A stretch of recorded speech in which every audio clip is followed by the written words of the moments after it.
The golden numbers on the elevator display ticked upward with agonizing slowness. 48, 49, 50. Megan Collins stared at her reflection in the polished brass doors, barely recognizing the woman looking back. The uniform was the first thing that always caught her eye. A shapeless, slate-gray thing that smelled permanently of industrial starch and other people's desperation. It hung loosely off her frame, hiding the sharp protrusion of her collarbones and the hollow curve of her hips. She adjusted the white apron tied around her waist, her fingers trembling slightly. It wasn't just the exhaustion, though, that was a constant companion these days. It was the hunger, a dull, gnawing ache in the pit of her stomach that she had learned to ignore over the last few months.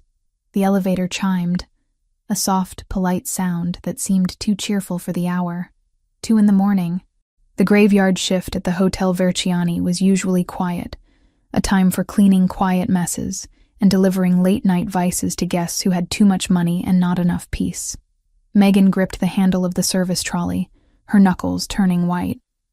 The cart was heavy, laden with a silver bucket of ice that was already starting to sweat, and a bottle of bourbon that cost more than she had earned in the last 3 months combined. She pushed the cart forward, the wheels gliding silently over the thick plush carpet of the corridor. The 52nd floor was different. The air here was cooler, scented with sandalwood and silence. The sconces on the walls were real crystal, casting fractured patterns of light against the damask wallpaper. Megan kept her head down, counting the room numbers as she passed them. 500, 501. Her destination was at the end of the hall, Suite 502, the presidential suite. The staff downstairs had whispered about the guests staying there. Someone important, someone dangerous, someone who tipped in $100 bills if you were quick and invisible. Megan didn't care about the danger. She just needed the money. Her rent was 2 weeks late, and the landlord had stopped accepting excuses.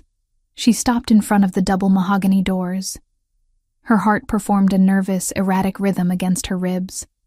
She took a deep breath, trying to steady her hands. She couldn't afford to drop the bottle.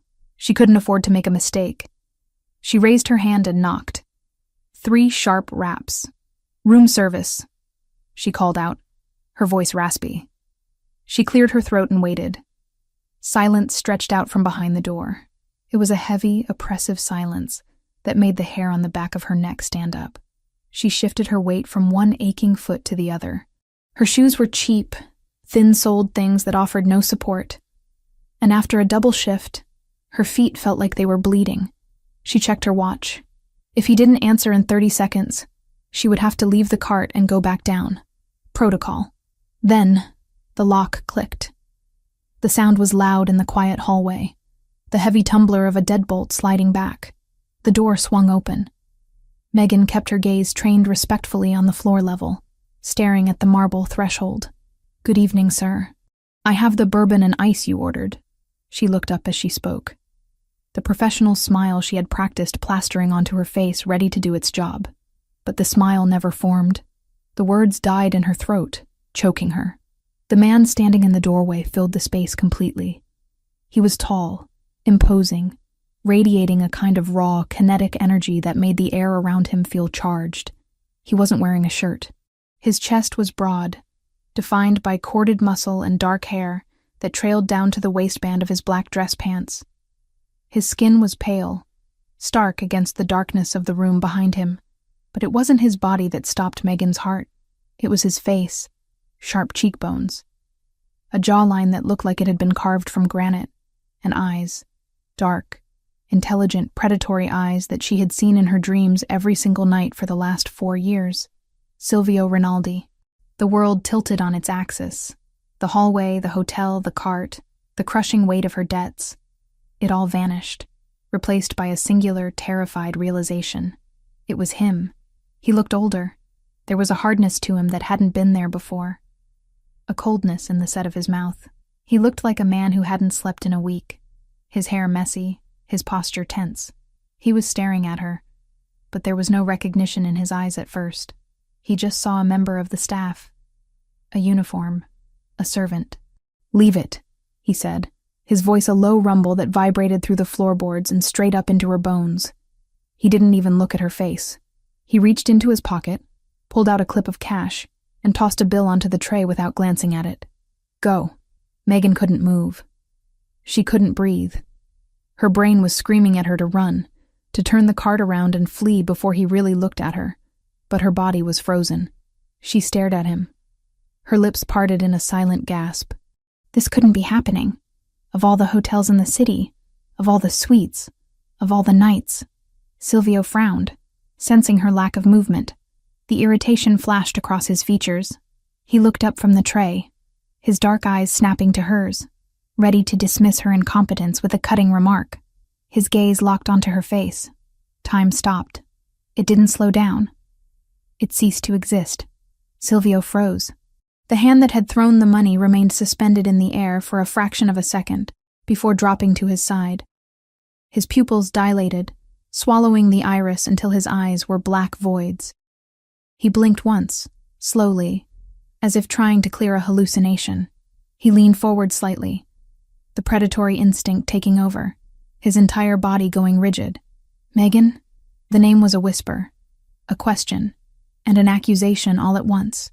The sound of his voice saying her name shattered her paralysis. Panic, cold and sharp, flooded her veins. She took a stumbling step back, dragging the trolley with her. The wheels squeaked, a high-pitched sound of distress. No, she whispered, shaking her head. It was a useless denial. She knew it. He knew it. Silvio took a step forward, crossing the threshold into the hallway. The movement was fluid, dangerous. He ignored the cart completely, stepping around it as if it were a toy. He was looking at her with an intensity that burned. He looked at her face, tracing the features he had once memorized. Then his gaze dropped. He looked at the gray uniform. He looked at the coffee stain on the apron. He looked at her hands. Red, chapped, ringless. He looked at the way the dress hung off her skeletal frame. The color drained from his face. The shock that hit him was visible, a physical blow. He looked from her eyes to her uniform and back again, his expression shifting from confusion to a dawning, horrified comprehension. "What are you wearing?" he asked. His voice was no longer a whisper. It was a growl, low and threatening. "Megan, what is this?" "I have to go," Megan choked out. She released the handle of the cart, backing away. "I have to go. Wrong room. I'm sorry." "Wrong room?" Silvio repeated, his voice rising. He didn't sound angry. He sounded incredulous. He sounded like a man watching a nightmare unfold in real time. You're working here? In this hotel?" "Please," she begged, her voice trembling. Tears stung her eyes, hot and humiliating. She didn't want him to see her like this. Not him. Anyone but him. She had spent 4 years hiding, preserving the last shred of her dignity, letting him believe she was fine, that she was happy. And now, he was seeing the truth. He was seeing the wreckage. "Silvio, please, let me go." "Let you go?" He laughed, a short, dark sound that had no humor in it. "You think I'm going to let you walk away? Look at you." He took another step toward her. Megan flinched. It was an instinctive reaction, born of years of living on the edge, of being afraid of everything.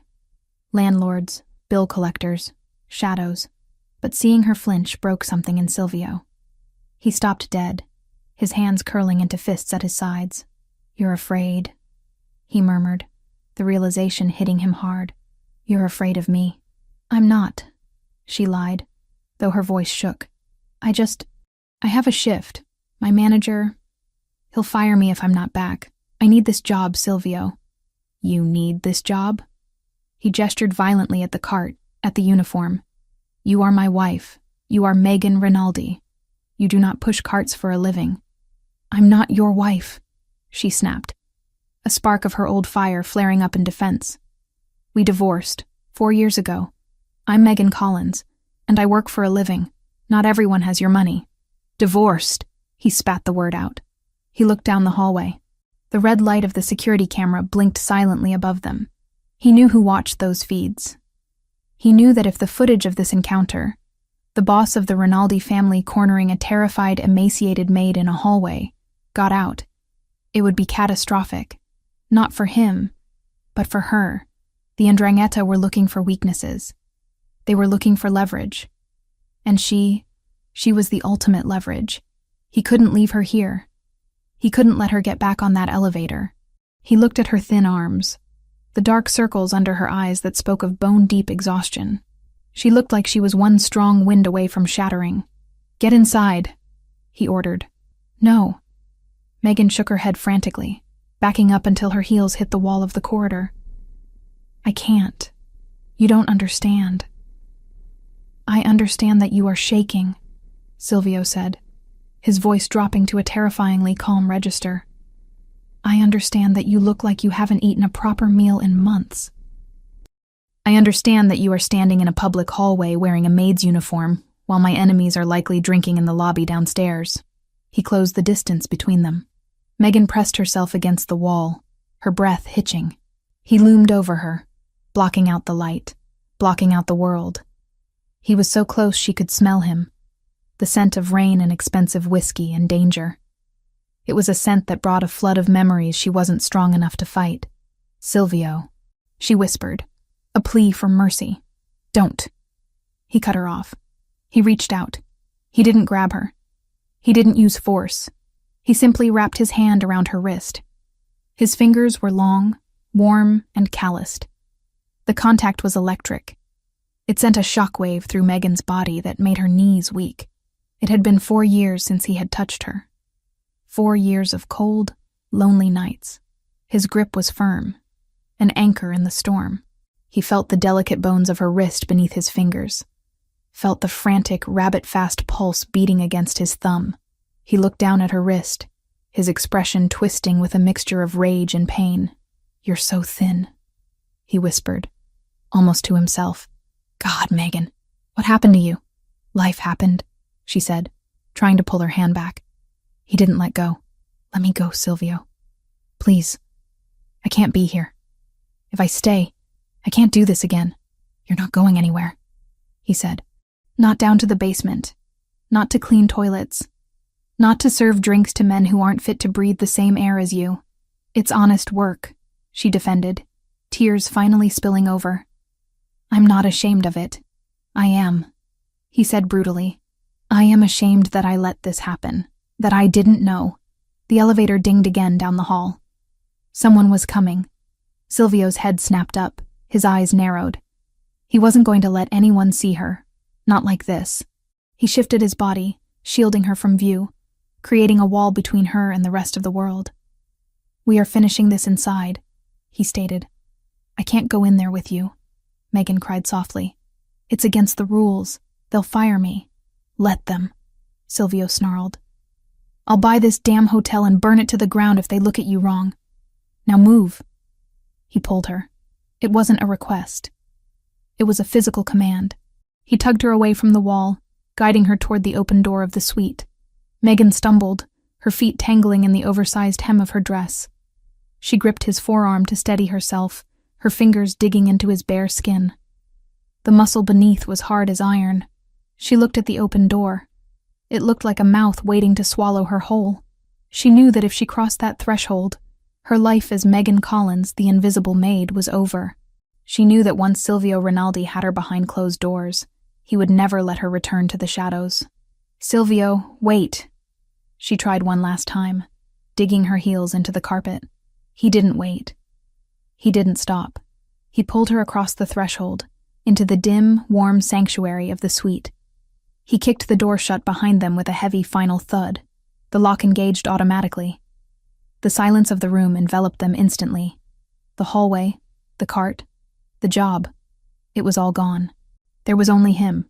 There was only the way he was looking at her. Like he had found a lost treasure that had been broken and tarnished, and he was ready to kill anyone who had dared to touch it. Megan stood in the entryway, shivering, trapped, and for the first time in 4 years, terrifyingly, completely safe. The heavy thud of the deadbolt sliding into place echoed through the cavernous suite like a gavel striking a judge's bench. It was a final, irrevocable sound that severed the connection between the silent, carpeted hallway and the high-stakes world Megan had just been dragged back into.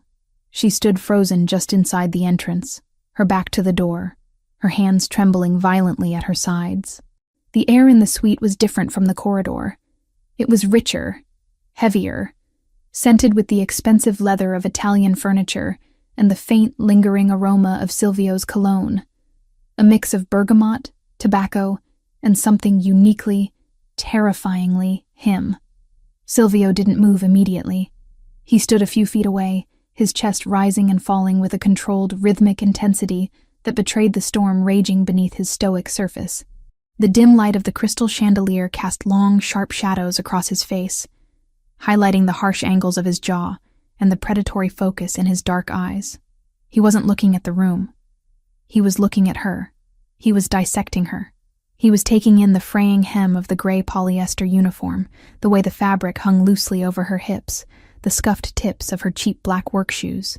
"Turn around," he commanded. His voice was low, devoid of the shouting that had echoed in the hallway, but it carried a weight that made disobedience impossible. Megan turned slowly, her movements stiff and jerky. She felt like an intruder in a palace, a stain on a masterpiece. She kept her eyes lowered, unable to meet his gaze. The shame was a physical thing, a hot, suffocating blanket that wrapped around her throat.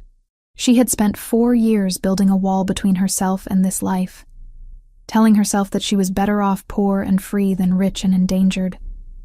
But standing here now, shivering from a combination of air conditioning and adrenaline withdrawal, she didn't feel free. She felt broken. "Look at me," Silvio said. She forced her chin up, her hazel eyes locked with his obsidian ones. The intensity of his stare almost made her knees buckle. He wasn't looking at her with disgust, as she had feared. He was looking at her with a profound, terrifying confusion that was slowly hardening into fury. "You are shaking," he observed, stepping closer. The heat radiating from his bare chest was palpable, a furnace against the chill that had settled into her bones. Is it fear? Or is it hunger? Megan opened her mouth to lie, to say she was fine, but the truth was too heavy to hold back. "Both," she whispered. Silvio flinched as if she had struck him. He reached out, his hand hovering near her face before he clenched it into a fist and dropped it to his side, as if he didn't trust himself to touch her again without shattering her. He turned abruptly, pacing away from her toward the center of the living area. The suite was expansive, a testament to the power of the Rinaldi name. Floor-to-ceiling windows offered a panoramic view of the city skyline, a glittering expanse of lights that looked beautiful and cold. "Sit," he barked, gesturing to a velvet armchair near the unlit fireplace. Megan didn't argue. Her legs were vibrating with exhaustion. She walked over to the chair and sank into it. The velvet was soft, impossibly soft, a stark contrast to the hard plastic chairs in the employee break room in the basement. She wrapped her arms around her waist, trying to hold herself together. Silvio stopped pacing and turned to face her. He ran a hand through his dark hair, disrupting the severe style, making him look wilder, more dangerous. "We are going to talk," he stated. "And you are going to tell me the truth. No more lies. No more running." "I wasn't running," Megan said, her voice gaining a fraction of strength. "I was working. I have a job, Silvio." "A job?" He laughed, a harsh, incredulous sound. He walked over to the mini-bar, not the service cart she had abandoned in the hall, but the private cabinet built into the wall. He poured a glass of water, his movements sharp and angry. He brought it to her, thrusting it into her hand. "Drink. You look like you're going to pass out." Megan took the glass with both hands to keep it steady. She drank greedily, the cool water soothing her parched throat. She hadn't realized how thirsty she was. When she lowered the glass, Silvio was still looming over her, his arms crossed over his chest, his biceps flexing with the tension. "Where is the money, Megan?" he asked. The question was a blade, sharp and direct. Megan set the glass down on the side table, the coaster clinging to the wet bottom. "I don't have it. Don't lie to me," Silvio growled, leaning down until his face was level with hers. The settlement was millions. It was enough to buy this entire hotel, not clean its toilets. "Did you spend it? Did you give it to someone? Is there a man?" The accusation hung in the air, thick and poisonous. Megan looked at him, seeing the jealousy flare in his eyes. That familiar, irrational jealousy that she had once mistaken for lack of trust, before she understood it was his twisted form of care. "There is no man," she said quietly. "There never was. And I didn't spend the money. Then where is it?" he demanded, his voice rising. "Why are you wearing rags? Why are your hands?" He reached out and grabbed her left hand, pulling it up to inspect the rough red skin, the calluses on her palm, the chipped nails. "Why do your hands look like this?" "Because I never touched the money," Megan said, pulling her hand back. "I never signed the access papers for the account you set up. I left it all there. Every cent." Silvio stared at her, stunned. He straightened up, looking at her as if she were speaking a foreign language. "You walked away with nothing?" "I walked away with my life," she corrected him. "I didn't want your money, Silvio. I wanted out. I wanted to be safe.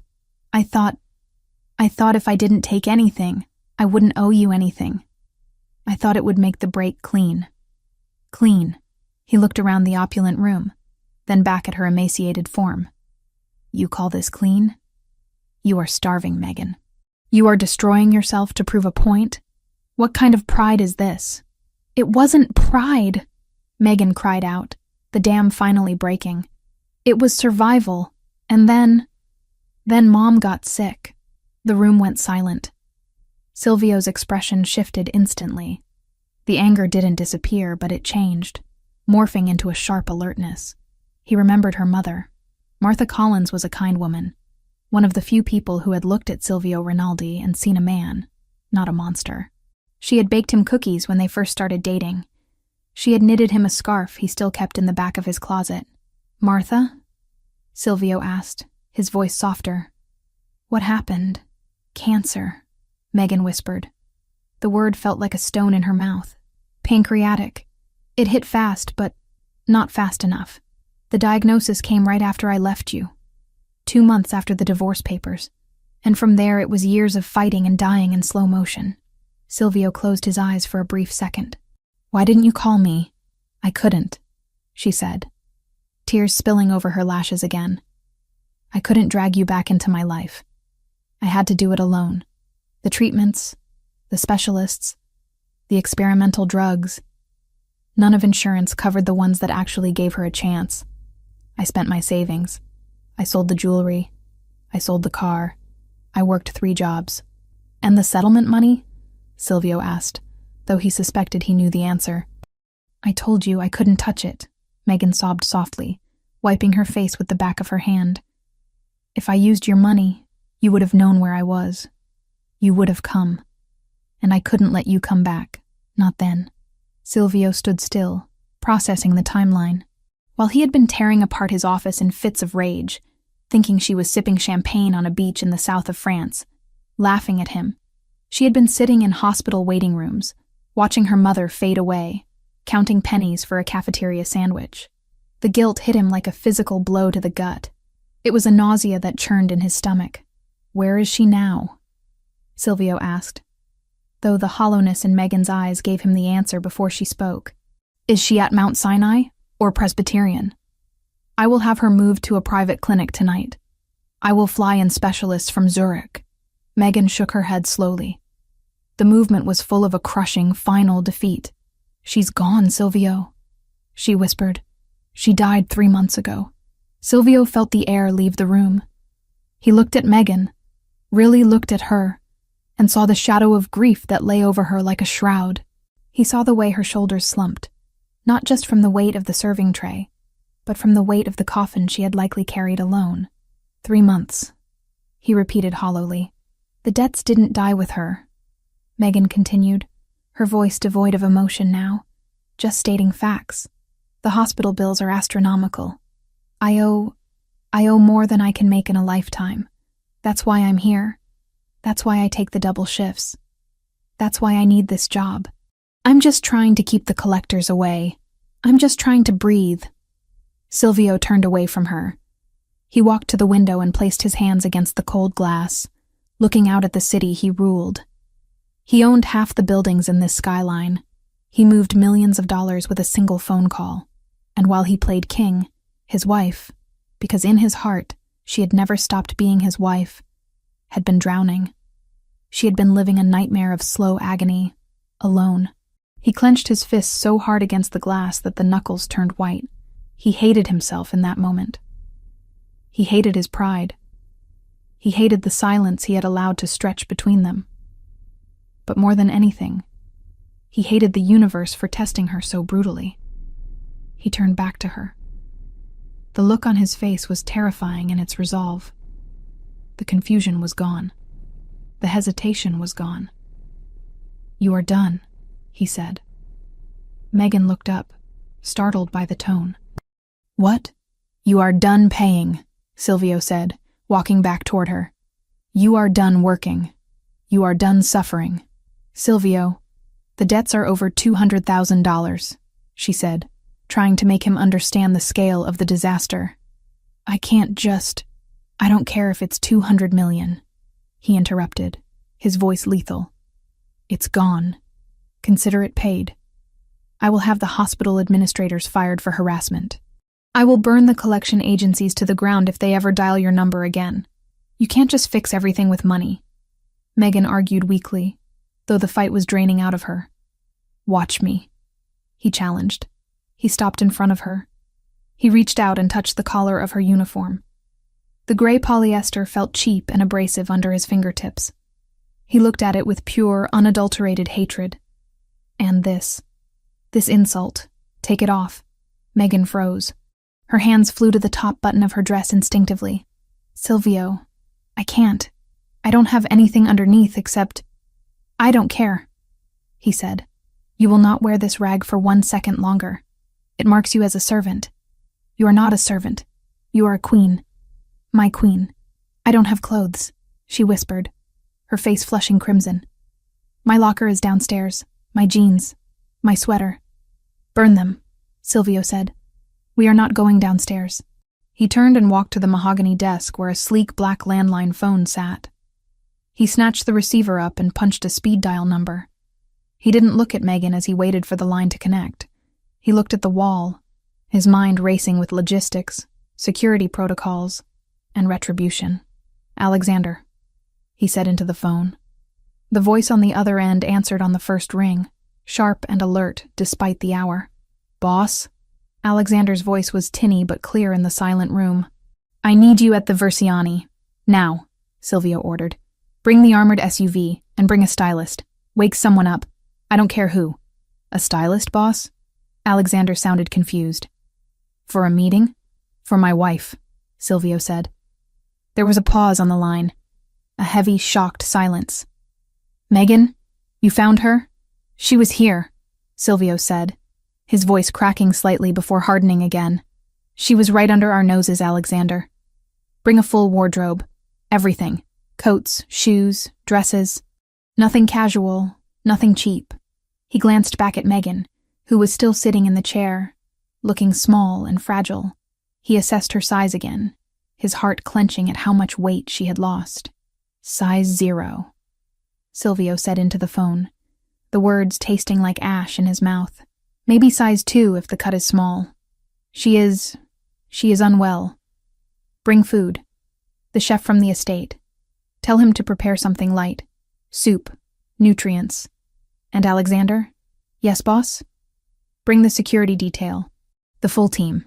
Level 1 protocol. No one enters or leaves this floor without my permission.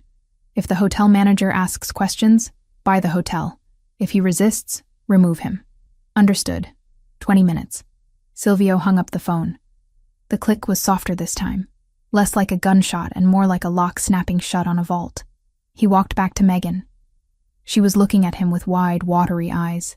She looked terrified, but beneath the fear, there was something else. Relief. A profound, overwhelming relief that she tried to hide. She had been carrying the world on her shoulders for so long that she had forgotten what it felt like to put it down. "You can't just take over my life," she whispered, but the protest lacked heat. It was a reflex, a ghost of her old independence. "I already have," Silvio said. He knelt in front of her. It was a gesture of submission that no one in the underworld would ever believe Silvio Rinaldi was capable of. He took her hands in his, covering her rough skin with his warm palms. You tried it your way, Megan. You tried to be noble. You tried to do it alone. And look where it got you. Look at what it did to you. He brought her hands to his lips, kissing the knuckles that were red from scrubbing floors. Let me do this, he murmured against her skin. Let me take care of you. Stop fighting me. Just for tonight. Stop fighting. Megan looked at him, the man she had loved, the man she had left to save. She looked at the dark circles under his eyes, the tension in his shoulders. She realized that he had been suffering too, in his own way, and she was so tired. She was so incredibly tired of counting coins, of ducking her head, of being invisible. I'm tired, Silvio, she admitted, her voice breaking. I know, he said. I know, Bella. You don't have to be strong anymore. I have enough strength for both of us. The manager? She said, a last weak worry. He'll call the police if I don't return the cart. Let him call, Silvio said, his eyes darkening. The police work for me. The city works for me. And as of this moment, you work for no one. He stood up, pulling her gently to her feet. She wobbled, her equilibrium thrown off by the sudden movement and the emotional whiplash. Silvio caught her instantly, his arm wrapping around her waist, solid and unbreakable. He held her against him, not in a sexual embrace, but in a protective one. He was shielding her from the air itself. Go to the bathroom, he said, nodding toward the marble-tiled sanctuary to the left. Take a shower. Wash this place off your skin. Wash the smell of that detergent out of your hair. There are robes in there. Put one on. By the time you come out, Alexander will be here. Megan hesitated. And my uniform? Leave it on the floor, Silvio said, his voice vibrating with disgust. I will have it burned. You will never wear it again. You will never serve another person as long as you live, Megan. That life is dead. You hear me? It is dead. Megan looked at the door to the bathroom, then back at the door to the hallway. She knew that walking into that bathroom was a surrender. It was accepting that she was no longer Megan Collins, the struggling maid. She was returning to the cage. But looking at Silvio, seeing the raw pain and fierce determination in his eyes, she realized it wasn't a cage. It was a fortress, and right now, with the wolves of poverty and grief nipping at her heels, a fortress was exactly what she needed. Okay, she whispered. She stepped away from him, her hand lingering on his arm for a fraction of a second before she turned. She walked toward the bathroom, her footsteps silent on the thick carpet. She felt Silvio watching her every step, standing guard, a sentinel who would burn the world down before he let her fall again. She opened the door to the bathroom and stepped inside. The lights were bright, reflecting off white marble and gold fixtures. She caught sight of herself in the massive mirror, the gray dress, the stained apron, the hollow cheeks. She reached up and unpinned the name tag. Megan, housekeeping. She unclasped the pin and let the plastic tag fall. It hit the marble floor with a sharp clatter. Silvio heard the sound from the other room. He stood in the center of the suite, listening to the water turn on. He closed his eyes and exhaled a breath. He felt like he had been holding for 4 years. She was here. She was safe. But then his eyes snapped open, and they were cold, hard flint. She was safe, yes, but someone had made her suffer. Someone had threatened her 4 years ago. Someone had sent those photos. Someone had forced her to leave him, and in doing so, had condemned her to poverty and condemned her mother to a lonely death. Silvio walked over to the window and looked out at the city again. The relief was being replaced by a cold, calculating rage. He would find out who did it. He would find out who had stolen 4 years of their lives. And when he did, he wouldn't just kill them. He would make them wish they had died in the womb. Alexander, he whispered to the empty room. Bring the guns too. He turned back to the bathroom door, waiting. The shower was running. The nightmare of the hallway was over. The war for the future had just begun. The armored SUV hummed with a low, vibrating power as it cut through the city streets. A mobile fortress designed to repel bullets, bombs, and the outside world. Inside, the silence was absolute. save for the rhythmic thrum of the tires against the asphalt. Megan sat in the back seat, her body rigid, wrapped in a cashmere coat that Alexander had brought, a coat that cost more than the total earnings of her last 3 years. It was soft, impossibly warm, and smelled faintly of the cedar closet in the Rinaldi estate, a scent that triggered a cascade of memories she wasn't ready to face. Silvio sat beside her. He didn't touch her, but his presence was a physical weight, a gravitational pull that she had to actively resist. He was on his phone, typing furiously, his thumb moving across the screen with lethal precision. He wasn't just sending texts, he was moving armies. He was dismantling the life she had built, the hotel job, the manager, the anonymity, and erasing it from existence. Every few seconds he would glance at her, his dark eyes scanning her profile, checking to see if she was still there, as if he expected her to dissolve into mist. "Alexander," Silvio said, his voice breaking the silence. "ETA. 3 minutes, boss," Alexander replied from the driver's seat. His eyes met Megan's in the rearview mirror. There was no judgment in them, only a profound, stunned relief. Alexander had been Silvio's shadow for a decade. He knew exactly what the loss of Megan had done to the man sitting in the back seat. "The team is ready." Megan swallowed hard, her throat dry. "Silvio," she whispered, "what are you going to tell them?" Silvio stopped typing.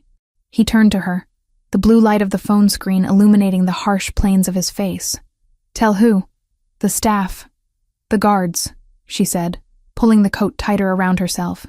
"They know I left. They know. They think I abandoned you. They'll hate me. They work for me," Silvio said, his tone leaving no room for argument. "Their opinions are irrelevant, and they don't hate you. They mourned you. I'm not dead," she murmured. "You were to this house," he countered. "For 4 years, this family has been a ghost ship. You were the only thing that made it a home. Without you, it was just a headquarters for war." The car slowed, turning off the main road onto the winding private drive that led to the Rinaldi estate.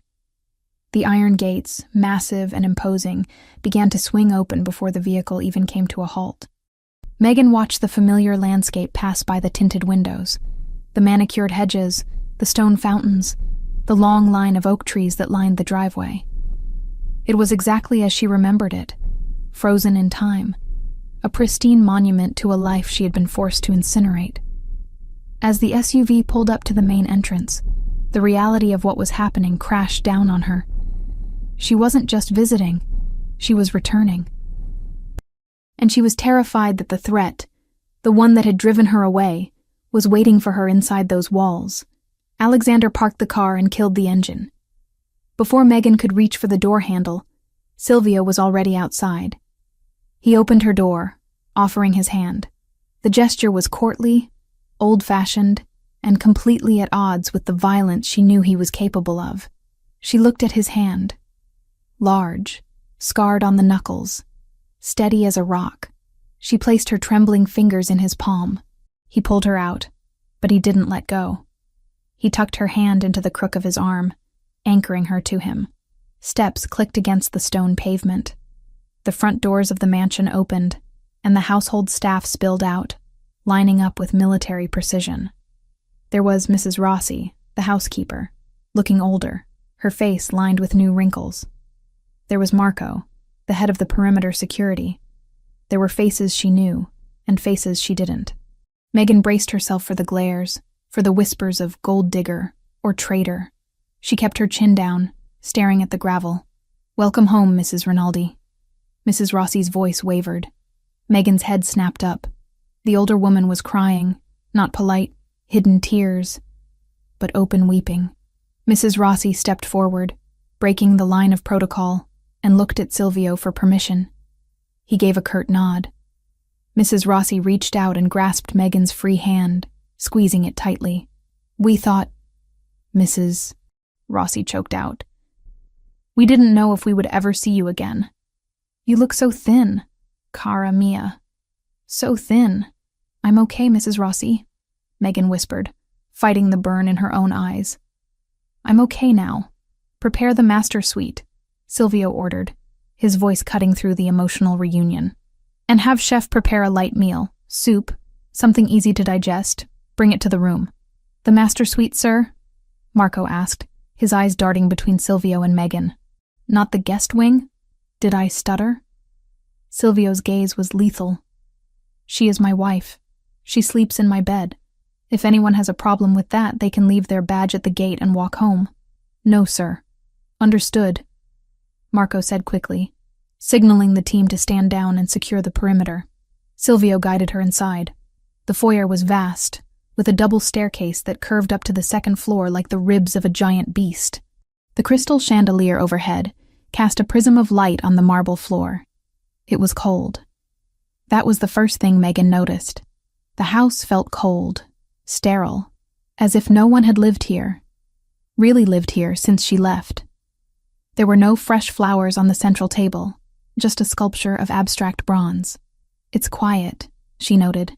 I stopped entertaining, Silvio said briefly. I stopped doing a lot of things. He led her up the stairs. Every step felt like walking backward in time. When they reached the double doors of the master bedroom, Megan hesitated. This was the heart of the house. This was where they had spent lazy Sunday mornings, where they had argued, where they had made love. Silvio pushed the doors open. Megan stepped inside and gasped. It was exactly the same. Her vanity table was still cluttered with the perfume bottles she had left behind. Chanel, Jo Malone, nearly empty bottles that had gathered dust. Her favorite throw blanket was folded at the foot of the bed. A book she had been reading 4 years ago, a paperback novel with a cracked spine, was still sitting on the nightstand on her side of the bed, a bookmark marking page 142. You kept it, she breathed. I couldn't touch it, Silvio admitted, closing the door behind them and locking it. The maids were instructed to clean around it. If they moved a single item, they were fired. I needed to know that you existed, that I hadn't hallucinated our marriage. He walked over to her, removing the heavy cashmere coat from her shoulders. Underneath, she was wearing a silk dress Alexander had brought to the hotel, a deep navy blue that hung loosely on her frame, but was a vast improvement over the maid's uniform. I have to go back out, Silvio said abruptly. Megan spun around, panic flaring in her chest. What? You're leaving? I have business to conclude, he said, his face hardening into the mask of the capo. The Hotel Versiani, the manager who threatened to fire you, the people who watched you starve and did nothing. I need to have a conversation with them. Silvio, don't, she pleaded, grabbing his arm. It doesn't matter. They were just doing their jobs. I was late. You were my wife, he snarled, and they treated you like a slave. I am going to ensure that never happens again. I will be back in an hour. You are safe here. The perimeter is locked down. Alexander is outside the door. No one gets in. Please don't hurt them, she whispered. I will do what is necessary, was all he said. He kissed her forehead, a hard, brief press of his lips that felt like a brand, and then he was gone. The hour that followed was agonizing. Megan wandered the room like a ghost haunting her own life. She went to the bathroom, the size of her entire apartment in the city, and ran her fingers over the marble countertops. She opened the closet. Her clothes were still there. The dresses she had worn to galas, the jeans she wore on weekends, the silk robes. It was a mausoleum of Megan Collins. She sat on the edge of the bed, the mattress sinking under her weight. It was too soft. After years of sleeping on a lumpy futon, the luxury felt wrong, unearned. She looked at the book on the nightstand. She picked it up, opening it to the bookmark. It was a receipt for a coffee she had bought the day before she left. The date stared up at her, a timestamp from another life. When the door handle turned, she jumped. Silvio walked in. He had changed. The suit he had worn at the hotel was gone, replaced by fresh black trousers and a black button-down shirt. The sleeves rolled up to his elbows. He looked cleaner, but the air around him crackled with violence. There was a faint redness on his knuckles that hadn't been there before. Megan decided not to ask about the hotel manager. Behind him, a cart was wheeled in by Mrs. Rossi. It wasn't a hotel cart with squeaky wheels. It was a silent, elegant trolley bearing silver platters. Dinner, Silvio announced. Mrs. Rossi set the table on the balcony, a small private space overlooking the gardens, and then retreated quickly, sensing the heavy atmosphere. Silvio pulled out a chair for Megan. Sit. Eat. It was a command, but there was desperation in it. He sat opposite her, watching her like a hawk. The meal was simple: a rich vegetable broth, warm bread, and grilled chicken. Megan picked up her spoon, her hand shaking slightly. The first mouthful was difficult. Her stomach had shrunk so much that food felt foreign. But the taste, it was rich, seasoned, warm. It tasted like safety. Silvio didn't eat. He poured himself a glass of dark red wine and watched her. He watched every spoonful she took, as if her nourishment was the only thing keeping him tethered to the earth. "You look like you're in pain," he said quietly, after she had managed half the bowl. "I'm not used to it," she admitted. "Full meals. It makes my stomach cramp. We will fix it," he vowed. "Slowly. We will fix everything." He took a sip of wine, his eyes never leaving hers. "Now talk. The hotel room was not the place, but here. Here you tell me everything. Why, Megan? And don't give me the 'I wanted to be free' speech. I know you. I know you loved me. You loved this life, even the dangerous parts. You didn't leave because you fell out of love." Megan put the spoon down. The metal clinked against the china, a sharp sound in the night air. She looked out at the dark garden. The wind was picking up, rustling the leaves of the oaks. "I didn't leave because I wanted to," she said, her voice barely a whisper. "I left because I had to choose." "Choose between what?" Silvio leaned forward, his intensity spiking. "Me and your mother? Between you and your life," she said, turning her gaze back to him. "Silvio, do you remember the week before I left? The gala at the Museum of History?" "I remember," he nodded. "You were nervous. You said you had a headache and wanted to leave early." "I didn't have a headache," she said. "I had a note. Someone slipped it into my purse while I was in the powder room." Silvio went still. "What did it say?" Megan reached for the water glass, needing to moisten her throat. The memory was 4 years old, but it still made her heart race with the same terror she had felt that night. It was a photo, a Polaroid. It was taken from a distance, through a scope. It was a picture of you, Silvio. You were standing on the balcony of your office, and there was a red laser dot right in the center of your forehead. Silvio's jaw tightened, a muscle feathering in his cheek. "A threat. People threaten me every day, Megan. It's part of the job. Not like this," she insisted. The note on the back, it didn't ask for money. It didn't ask for territory. It said, "She is the weakness. As long as she stays, he is a target. Leave him, and he lives. Stay, and we pull the trigger." Silvio slammed his hand down on the table. The silverware rattled. "And you believed them? You didn't bring this to me? I have an army, Megan. I have the best security in the world. You can't stop a bullet you don't see," she cried out, her voice rising to match his. "They knew everything, Silvio. They knew my schedule. They knew about my mother's diagnosis before I even told you. The next day, after the gala, I found a burner phone in my car. They called me. They described what you were wearing at that exact moment. They said they had a shooter in position. They gave me 24 hours to file for divorce and disappear." "Who?" Silvio demanded, his voice dropping to a terrifying growl. "Who called you?" "I don't know." She wept. "They used a voice changer, but they knew things. Internal things. They knew about the security blind spots in the garden. They knew the codes to the gate. That's why I couldn't tell you. It was someone close. Someone inside. If I told you, and you started asking questions, they would know I talked. And they would have killed you." Silvio sat back, the air rushing out of his lungs. He looked at her, really seeing the past 4 years in a new light. She hadn't abandoned him. She had saved him. She had sacrificed her happiness, her financial security, her time with her dying mother, all to ensure that he kept breathing. She had walked into poverty to shield him from a bullet. "You protected me," he whispered, the realization shattering his anger. "You stupid, brave, reckless woman. You protected me. I couldn't live in a world without you in it, Megan said, tears streaming down her face. Even if I couldn't be with you, knowing you were alive, that was enough. It had to be enough. Silvio stood up. The chair scraped loudly against the stone floor. He walked around the table and pulled her up from her seat. He didn't handle her gently this time. He pulled her against him with a desperation that bordered on violence.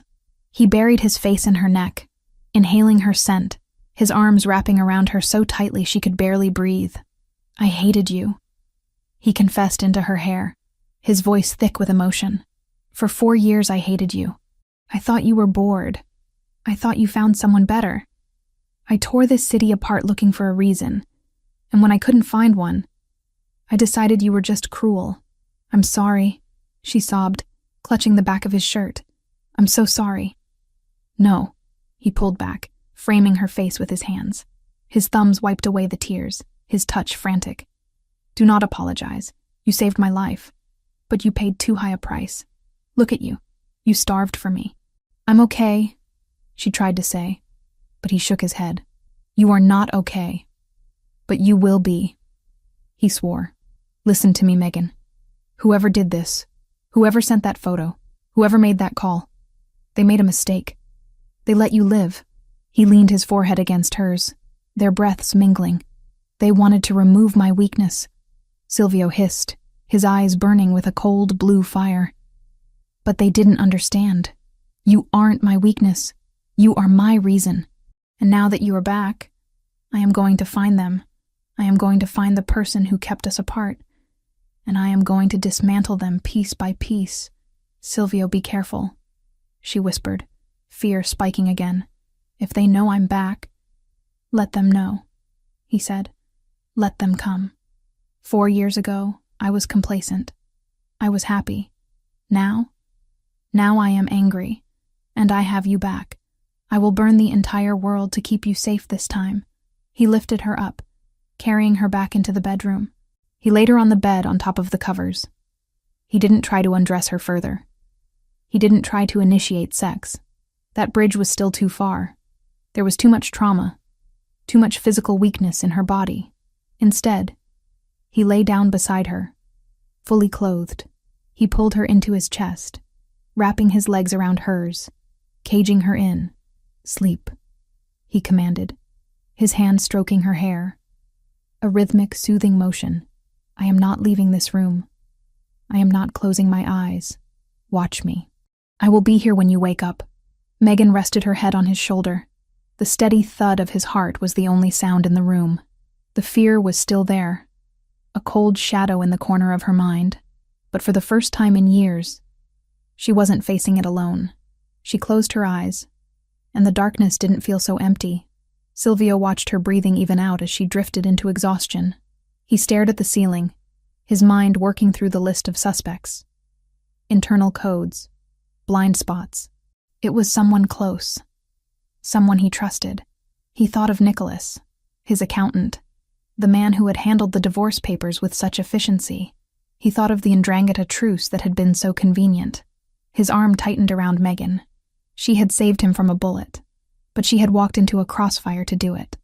Now, he would be the shield, and God help the person who had put those tears in her eyes.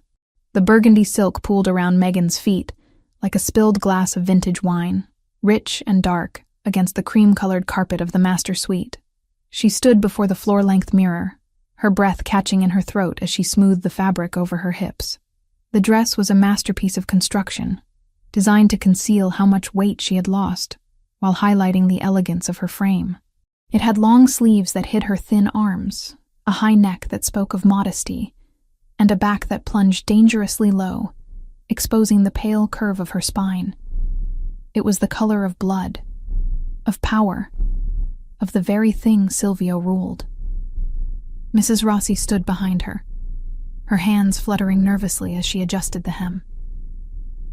It fits perfectly, Signora, the housekeeper whispered, though her eyes were sad as they traced the sharpness of Megan's shoulder blades. You look regal. Megan stared at her reflection. She didn't see a queen. She saw a fraud. She saw the woman who, just 72 hours ago, had been scrubbing grout in a hotel bathroom for minimum wage. The makeup artist had done a miraculous job concealing the dark circles under her eyes, and the hairdresser had swept her brunette locks into an intricate chignon that added height and sophistication. But inside, she was still shaking. She was still the woman who flinched when doors slammed. "Leave us," a deep voice commanded from the doorway. Mrs. Rossi bobbed a quick curtsy and hurried out, closing the heavy double doors with a soft click. Megan watched in the mirror as Silvio walked into the frame. He was breathtaking. He wore a tuxedo that had been tailored to within an inch of its life, the black fabric straining slightly across his broad shoulders. His shirt was crisp white, the studs black onyx. He had shaved, his jawline sharp and clean, and his dark hair was combed back, severe and commanding. He looked every inch the king of the city, the monster in the dark that children were warned about, and the man she loved with a desperation that terrified her. He stopped directly behind her, not touching her, just letting his presence wash over her. His dark eyes locked onto hers in the glass. "Burgundy," he murmured, his voice a low rumble that vibrated against her spine. "I told them red, but this is better. It suits you. You look dangerous." "I look like I'm playing dress-up," Megan whispered, her fingers trembling where they rested on her stomach. "Silvio, I can't do this. I can't go out there. Everyone will stare. They all know. Let them stare," Silvio said, moving closer until his chest brushed against her bare back. The heat of him was a shock to her cool skin. "Let them see that you are back. Let them see that you are mine. Tonight isn't about a party, Megan. It's a statement. It's a declaration of war against anyone who thought they could touch you. Giardoni will be there," she said, naming the fear that had been gnawing at her all afternoon. "The 'Ndrangheta. They'll be watching." "Good." Silvio's eyes narrowed, turning into chips of obsidian flint. "I want them to watch. I want Giardoni to see exactly what he can't have. I want him to see that the Rinaldi family is whole again." He reached into his pocket and pulled out a long velvet box. He snapped it open to reveal a necklace of diamonds and rubies, the stones arranged in a pattern that looked like falling petals, or drops of blood. He lifted it from the case, the gems catching the light of the chandelier. "Lift your hair," he instructed. Megan obeyed, her hands shaking as she swept the loose tendrils away from her neck. Silvio placed the cold metal against her skin. He took his time fastening the clasp, his fingers lingering on the sensitive nape of her neck. He leaned down and pressed a kiss to the spot just below her ear. A proprietary claim that sent a jolt of electricity straight to her core. "You are not the maid anymore," he whispered against her skin. "You are Megan Rinaldi. You survived poverty. You survived grief. You survived leaving me. A room full of old men in tuxedos is nothing compared to what you have already conquered. Do you understand?" Megan lowered her hands, letting the weight of the diamonds settle against her collarbones. She looked at herself again, with Silvio standing behind her, his dark form framing hers. She didn't look frail. She looked protected. She looked part of a unit that could burn the world down. "I understand," she lied, forcing strength into her voice. "Good." Silvio stepped back, offering his arm. "Then let's go show them what they're up against." The drive to the gala was silent, the armored SUV cutting through the rainy streets like a shark through dark water. Alexander drove with his usual stoic precision, his eyes constantly scanning the mirrors. Beside her, Silvio held her hand, his thumb tracing the knuckles he had kissed the night she returned. He didn't speak, but the tension radiating off him was palpable. He was coiled, ready to strike, his body a loaded weapon. The gala was being held at the Metropolitan Museum of Art, a venue that screamed old money and legitimate power, a mask the underworld loved to wear. As the car pulled up to the red carpet, the flashbulbs of the paparazzi erupted like a strobing lightning storm. "Stay close to me," Silvio murmured as the door opened. "Don't look down. Look through them." Megan stepped out into the chaos. The cold air bit at her skin, but she barely felt it. She was instantly blinded by the lights, deafened by the shouts of photographers. But then Silvio was there, a solid wall of black wool and heat, He placed a hand on the small of her back, not guiding her, but anchoring her. They moved together, a single entity. They ascended the massive stone steps. As they reached the top and entered the great hall, the noise of the outside world was cut off, replaced by the murmur of a string quartet and the low hum of hundreds of conversations. And then, silence. It started at the entrance and rippled outward like a wave. Heads turned. Drinks paused halfway to mouths. The conversations died out until the massive hall was filled with a thick, suffocating quiet. Every eye was on them. Megan felt the urge to shrink, to fold in on herself and disappear as she had done for 4 years. But Silvio's hand on her back tightened imperceptibly, a silent command. Stand tall. She lifted her chin. She let her gaze sweep over the room, the women in their pastel gowns, the men in their identical suits, the predators and the prey. She saw the shock on their faces. They had heard rumors, of course. Whispers that the Rinaldi wife had returned, that she had been found destitute. They were looking for bruises, for signs of weakness, for the cracks in the porcelain. Silvio walked her into the center of the room. He nodded to a few allies, men who bowed their heads in deep respect. But he didn't stop until they were at the heart of the gathering.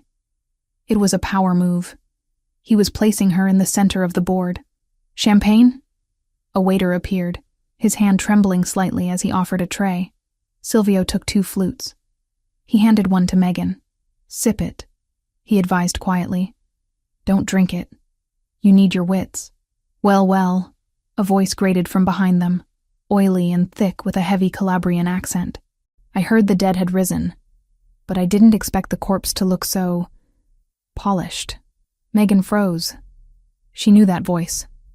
She turned slowly, Silvio turning with her, his body shifting to shield her partially. Standing there was Franco Giardoni, the head of the 'Ndrangheta faction in the city. He was a short, thick-set man with a face that looked like it had been punched one too many times, and a suit that was too shiny to be tasteful. He was holding a scotch, his eyes raking over Megan with a mixture of lust and contempt. Giardoni, Silvio said, his voice flat. I see they let anyone in these days. I thought this event had a dress code. Giardoni laughed, a wet, wheezing sound. Always with the jokes, Rinaldi, but I wasn't talking to you. I was talking to the little lady. He took a step closer, ignoring the lethal warning in Silvio's stance. Megan. It is Megan, right? Or do you go by a different name now? I heard you were going by... What was it? Hey, you? Housekeeping? The insult landed with the precision of a slap. The people nearby, who had been pretending not to listen, went deathly still. This was it. The 'Ndrangheta was testing the waters, poking the bear to see if it still had claws. Silvio's hand left Megan's back. He was about to move. He was about to tear Giardoni's throat out right there in front of the city's elite. Megan saw the violence in his eyes, the way his shoulders bunched. If he attacked Giardoni here, the truce would shatter instantly, and the police commissioner standing 10 feet away would have to act. It was a trap. Giardoni wanted Silvio to lose control. Megan placed a hand on Silvio's chest. It was a light touch, but it stopped him. She stepped forward, moving out of Silvio's shadow. She smoothed the burgundy silk of her dress, her movements deliberate and calm. She looked Giardoni up and down, her expression one of mild amusement, as if he were a stain on the carpet she would have to scrub later. Mr. Giardoni, she said, her voice clear and carrying effortlessly through the silent circle that had formed around them. I didn't realize you followed my career so closely. It's flattering, really. Giardoni smirked, thinking he had won. Career? Is that what we call scrubbing toilets now? Tell me, murmured Bella. What's the going rate for a Rinaldi these days? Do you take tips? A gasp went through the crowd. Silvio flinched, his breath hissing through his teeth, but Megan held her ground. She didn't blink. She didn't look away. She smiled, and it was a smile she had learned from Silvio. Cold, sharp, and terrifying. I learned a lot pushing a cart, Franco, she said, using his first name with deliberate disrespect. I learned that dirt is honest. It doesn't pretend to be anything else. But you... She took a sip of her champagne, eyeing him over the rim of the glass. You stand here in a tuxedo that costs $5,000, drinking scotch you can't pronounce, pretending you belong in a museum. But we both know the truth. She took a step closer to him, invading his personal space, forcing him to look up at her because of her heels. Some people clean the trash, Megan whispered, loud enough for the inner circle to hear. And some people are the trash. No amount of money will ever scrub the stench off you, Franco.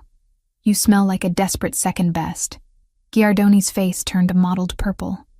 The smirk vanished, replaced by pure, unadulterated rage. He opened his mouth to retort, to shout, to do something, but the damage was done. A ripple of laughter started somewhere in the crowd, a nervous, shocked titter that quickly spread. Megan hadn't just insulted him. She had dismissed him. She had treated him like a rude guest in her home. Silvio stepped up beside her again. He wasn't angry anymore. He was beaming. It was a dark, dangerous pride that radiated off him like heat from a sun. He wrapped his arm around her waist, pulling her flush against him. I think you're done here, Giardoni, Silvio said softly. Unless you want to ask my wife for cleaning tips. I hear she's excellent at disposing of garbage. Giardoni glared at them, his hands shaking with the effort not to draw the gun he undoubtedly had tucked under his jacket. He looked around the room and saw that he had lost. The crowd was with the Rinaldis. The narrative had shifted. Megan wasn't the fallen victim. She was the survivor who had just publicly castrated a mob boss with a few words. Watch your back, Rinaldi, Giardoni hissed, turning on his heel. The streets are slippery tonight. We'll be careful, Silvio called after him. As Giardoni disappeared into the crowd, Silvio turned to Megan. He looked at her with an intensity that made her breath hitch. I thought I was going to have to kill him, Silvio murmured, leaning down to brush his lips against her temple. But you did something much worse. You made him small. I was terrified, Megan admitted, her legs starting to tremble now that the adrenaline was fading. I thought I was going to throw up. You were magnificent, Silvio said. You are a Rinaldi, through and through. I want to leave, she whispered. Please, Silvio, take me home. I can't do this anymore. The adrenaline is wearing off and I feel weak. Silvio nodded immediately. He signaled to Alexander, who was waiting by a pillar near the exit. We're leaving. Now. They moved toward the exit, cutting through the crowd. People moved out of their way, their gazes now filled with a new kind of respect, or perhaps fear. Megan didn't care. She just wanted the safety of the car. She wanted to take off the dress and the diamonds and curl up in the bed that smelled like Silvio. They stepped out into the cool night air. The rain had stopped, leaving the pavement slick and black. The valet brought the armored SUV around. Alexander opened the back door, scanning the street. Clear, Alexander said. Silvio helped Megan inside. He climbed in after her, the heavy door thudding shut, sealing them in the quiet luxury of the leather interior. You did well, Silvio said, reaching for her hand. Better than well. He hated me, Megan said, leaning her head back against the seat. Giardoni. He looked at me like he wanted me dead. He wants us all dead, Silvio said dismissively. He's a relic. We will deal with him. The car pulled away from the curb, merging into the late-night traffic. Megan closed her eyes, letting the motion of the car soothe her. She felt Silvio's thumb rubbing circles on the back of her hand. For the first time in hours, she allowed herself to relax. They turned onto a quieter street, a shortcut that led toward the highway back to the estate. It was a route they rarely took, chosen by Alexander to avoid the paparazzi traffic. The explosion didn't sound like a bang. It felt like a punch. The world went white. The SUV shuddered violently, lifting off the ground for a terrifying second before slamming back down onto its suspension. The sound of screeching metal tore through the air. Megan was thrown sideways, her head slamming against the padded leather of the door. Get down, Silvio roared. He was on top of her instantly, his heavy body covering hers, pinning her to the seat. Another impact hit the side of the car. Bullets. The rhythmic, terrifying thwack, thwack, thwack of automatic fire hammering against the reinforced glass. The window beside Megan's head spiderwebbed into a million opaque fractures but held. "Alexander!" Silvio shouted. "Tires are blown!" Alexander yelled back, his voice strained as he fought the steering wheel. The car was fishtailing wildly, the rims grinding sparks against the asphalt. "They hit the front axle. We're sitting ducks." The car spun, slamming into a parked van with a bone-jarring crash that threw them forward. Silvio took the brunt of the impact, his shoulder hitting the front seat, but he didn't let go of Megan. He kept her head tucked into his chest, shielding her with his own flesh and bone. "Are you hit?" he demanded, grabbing her face, his eyes wild as he scanned her for blood. "No," Megan gasped, her ears ringing. "I'm okay." "Silvio, what is happening?" "Ambush," he snarled. He reached under his tuxedo jacket and pulled out a handgun, a sleek black weapon she hadn't even known he was carrying. "Stay down. Do not lift your head. Do not look out the window." The firing stopped for a second, replaced by the sound of engines revving. "Motorcycles. They're circling," Alexander reported, drawing his own weapon. 4 bogies, maybe 5. Silvio looked at the spider-webbed window. The glass was holding, but it wouldn't hold forever. He looked at Megan. She was curled in a ball on the floor of the car, the burgundy dress ruined, her eyes wide with terror. But she wasn't screaming. She was waiting for instructions. "Listen to me," Silvio said, his voice deadly calm amidst the chaos. "The glass is rated for assault rifles. They can't get in unless they blow the doors. Alexander is going to keep moving. I need you to stay on the floor. Can you do that?" "Yes," Megan whispered. Silvio looked out the front windshield. He saw the setup. It wasn't just a random hit. They had been waiting. They knew exactly which street Alexander would take. They knew the exact moment to detonate the IED to take out the tires. "This wasn't Giardoni acting alone," Silvio said, his voice cold as ice. He knew the route. "Alexander, who knew the route?" "Only the inner circle, boss," Alexander said, his face pale as he punched the accelerator, forcing the crippled SUV to grind forward on its rims. "Me, you, Marco, and..." He trailed off. "And Nicholas." Silvio finished the sentence, the name tasting like bile. Nicholas, the accountant. The man who managed the logistics. Another volley of bullets hit the back of the car, sounding like hail on a tin roof. "We have a leak," Silvio said, checking the magazine of his gun. He looked down at Megan, his expression shifting from rage to fierce protection. "And they just made the last mistake of their lives." He racked the slide of the gun. "Hold on," Silvio commanded. "We are going to push through." Megan squeezed her eyes shut, listening to the grinding metal and the gunfire, feeling the heat of Silvio's body shielding her. The gala, the dress, the victory, it all felt a million miles away. This was the reality of being Mrs. Rinaldi. This was the life she had chosen to return to.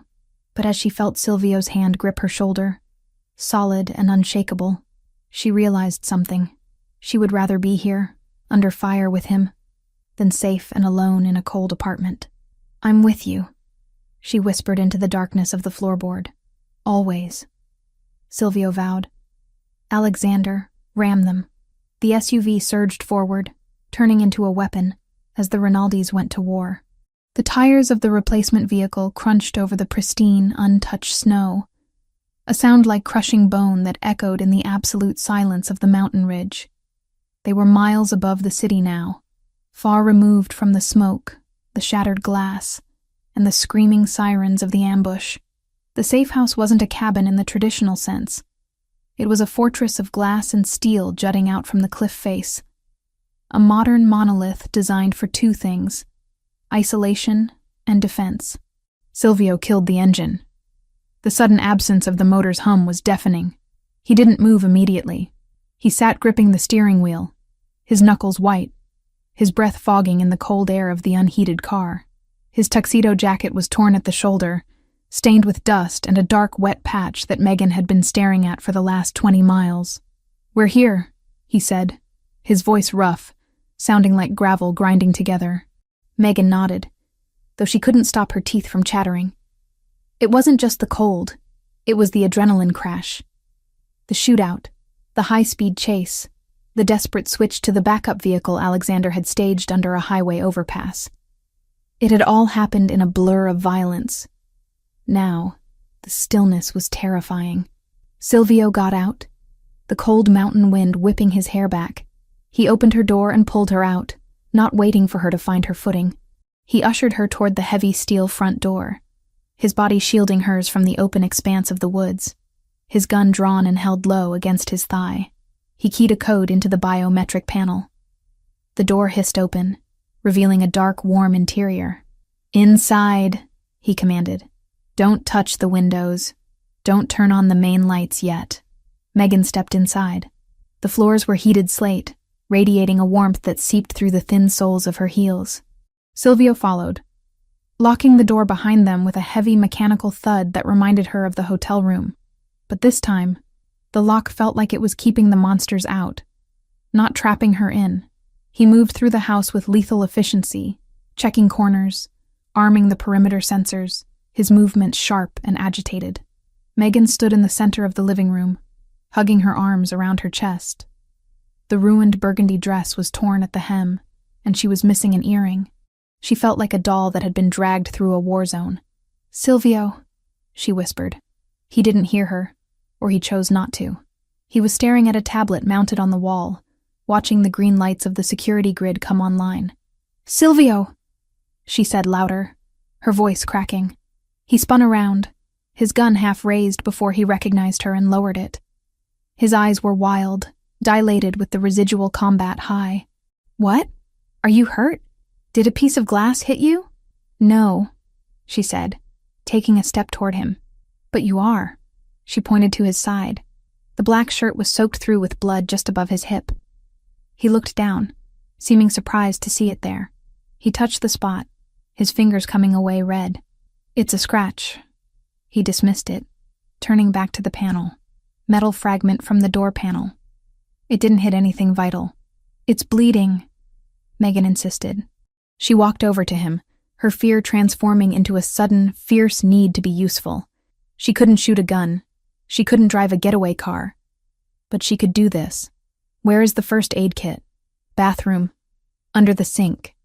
He grunted, wincing slightly as he reached up to check a camera feed. Megan didn't wait. She kicked off her heels, running barefoot across the slate to the bathroom. She found the kit, a military-grade box, not a household one, and grabbed it. When she returned, Silvio had taken off his tuxedo jacket and was unbuttoning his shirt. The sight of his torso stopped her in her tracks. He was bruised. A large purple welt was forming on his shoulder where he had slammed into the dashboard protecting her. But it was the cut on his side that drew her eye. A jagged laceration about 3 inches long. It wasn't deep enough to be fatal, but it was ugly, and it was still oozing dark blood. "Sit down," she ordered, pointing to the leather sofa. Silvio looked at her. For the first time since the explosion, the manic energy in his eyes receded, replaced by a heavy exhaustion. He dropped the shirt on the floor and sat, wincing as his skin stretched. Megan knelt between his legs, opening the kit. The smell of antiseptic wipes and sterile gauze filled the air, replacing the scent of gunpowder that clung to their clothes. Her hands, which had been shaking uncontrollably in the car, were suddenly steady. This was a problem she could solve. This was a ledger she could balance. "This is going to sting," she warned, peeling open an alcohol swab. "Do it," he said, staring at the ceiling. She pressed the pad against the wound. Silvio hissed, his abdominal muscles seizing under her fingers, hard as rock. She worked quickly, cleaning the blood away, checking for debris. "It needs a stitch," she murmured, examining the depth. "Maybe 2. But butterfly strips will hold it if you don't move around too much." "I'm not moving," he said. His voice was lower now, watching her. He wasn't looking at the wound. He was watching her face. He was watching the way her brow furrowed in concentration, the way she bit her lip as she applied the antibiotic ointment. "You saved me," she whispered, not looking up as she applied the adhesive strips. "In the car. You threw yourself over me. I would have thrown myself in front of a train," Silvio replied simply. A few bullets are nothing. It's not nothing, she argued, her voice trembling again. She smoothed the bandage down, her fingers lingering on his warm skin. She could feel his heart beating against her palm, a strong, steady rhythm that reassured her he was alive. You could have died, Silvio, if that glass hadn't held. But I didn't, he said. He reached out and caught her hand, stopping her ministrations. And neither did you. He pulled her hand up to his chest, pressing it over his heart. His skin was burning hot. The contact broke the clinical atmosphere instantly. Suddenly, the room felt very small, and the air very thin. Why? She asked, the question that had been haunting her since the hotel hallway finally bubbling to the surface. Why did you come for me? After 4 years? After you thought I just left? Silvio looked at her, his dark eyes searching hers. Because you are mine. We're divorced, she whispered, though the words felt hollow even as she said them. I signed the papers. I sent them to Nicholas. I saw the decree. Silvio let out a short, bitter laugh. He released her hand and leaned back against the sofa, closing his eyes for a moment. You saw a piece of paper, Megan. You saw what I wanted you to see. Megan froze. What do you mean? He opened his eyes. They were clear, unyielding. I never signed them. The silence in the cabin was absolute. The wind howled outside, scratching against the glass. But inside, the world had stopped. What? She breathed. I never signed the divorce papers, Silvio repeated, his voice firm. Nicholas brought them to me every week for the first year. He told me it was financial suicide to stay married to a woman who had vanished. He told me I needed to protect the assets. I threw him out of my office every single time. But the decree, Megan stammered. I received a copy in the mail. It had the judge's seal. A forgery, Silvio admitted without a shred of remorse. I had Nicholas send it to the P.O. box you used for the lawyer. I knew you wouldn't come back if you thought you were still tied to me. I knew you wanted to be free. So I let you believe you were. Megan stared at him, her mind reeling. So we are married, Silvio finished. Legally, spiritually, in every way that matters. There has not been a single second in the last 4 years where you were not Megan Rinaldi. He sat up, ignoring the pain in his side, and leaned toward her. The intensity of his gaze pinned her to the spot. I couldn't do it, he confessed, his voice dropping to a rough whisper. I tried. I held the pen.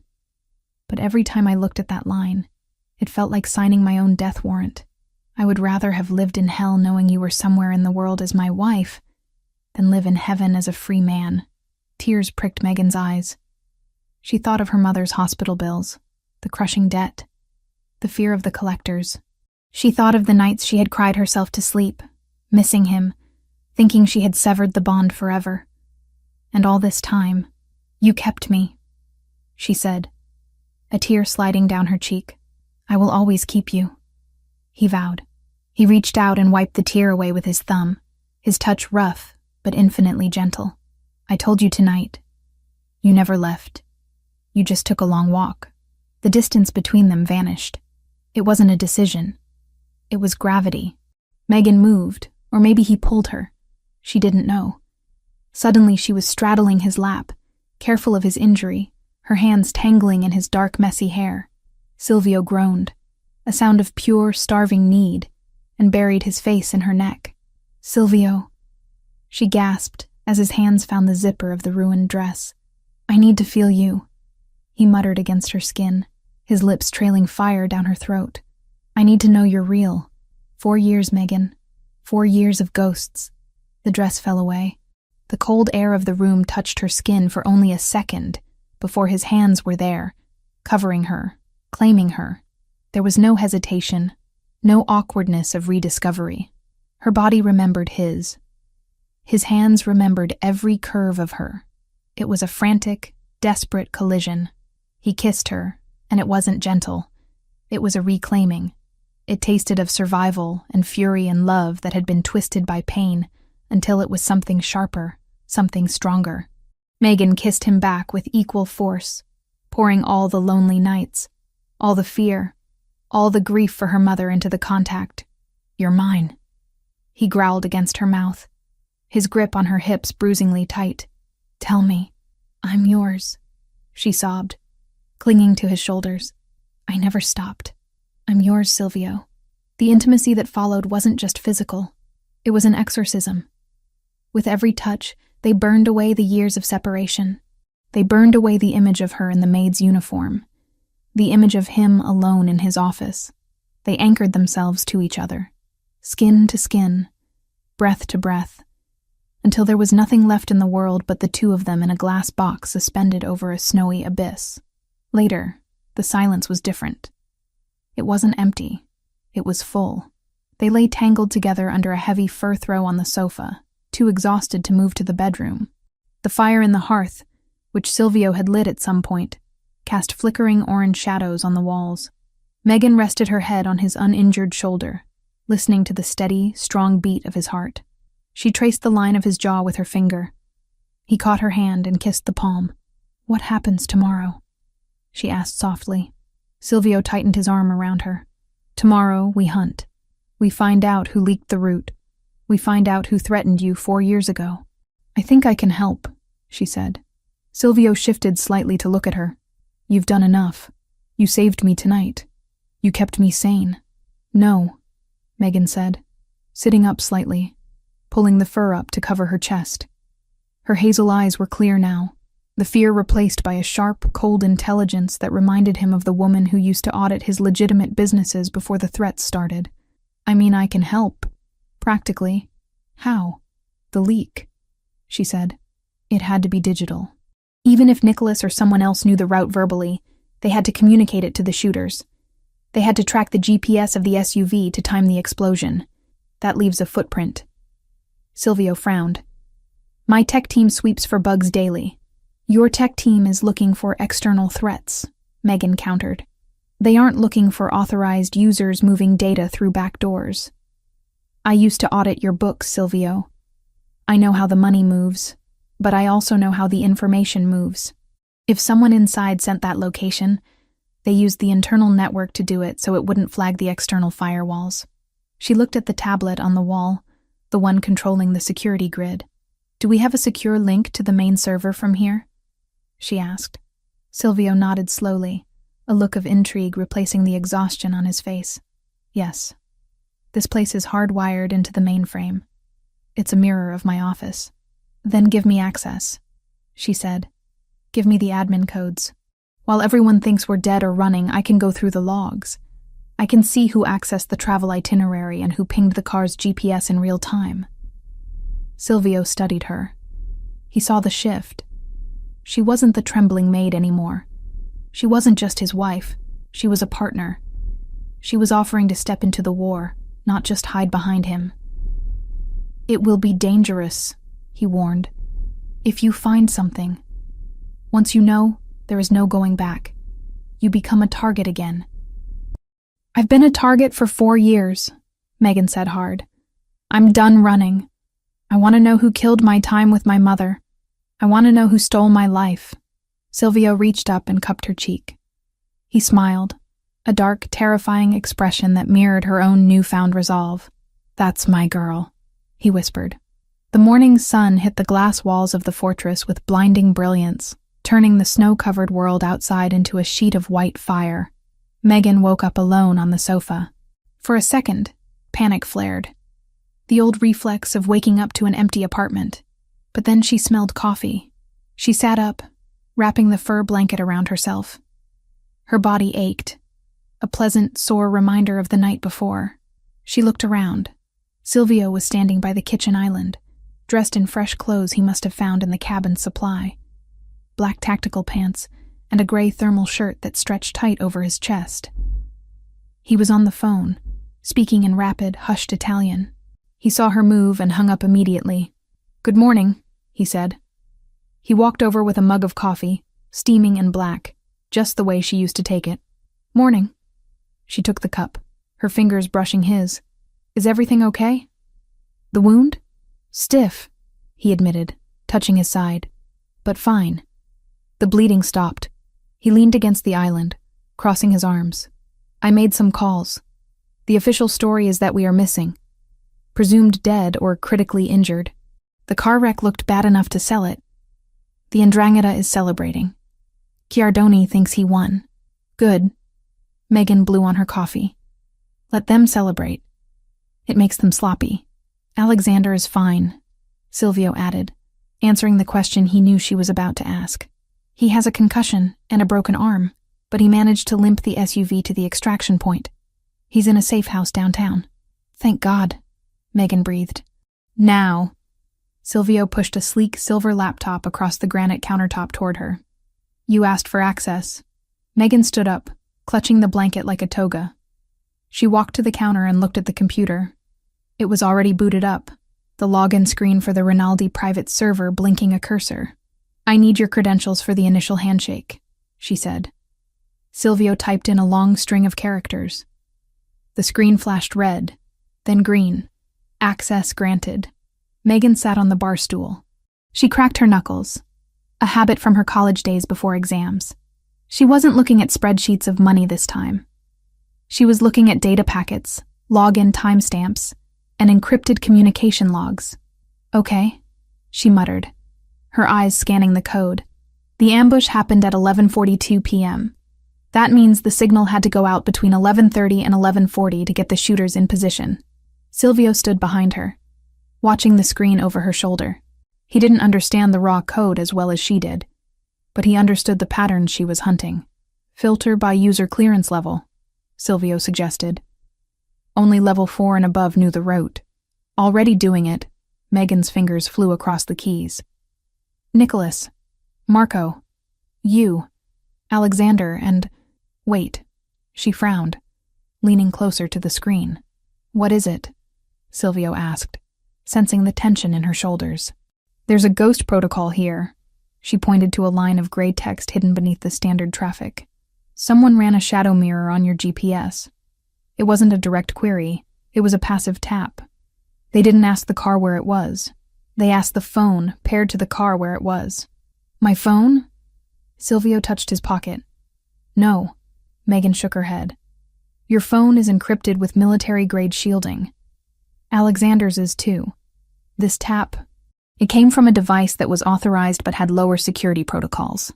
She traced the IP address back through the server tunnels. It was bouncing around, trying to hide, but whoever set it up had been arrogant.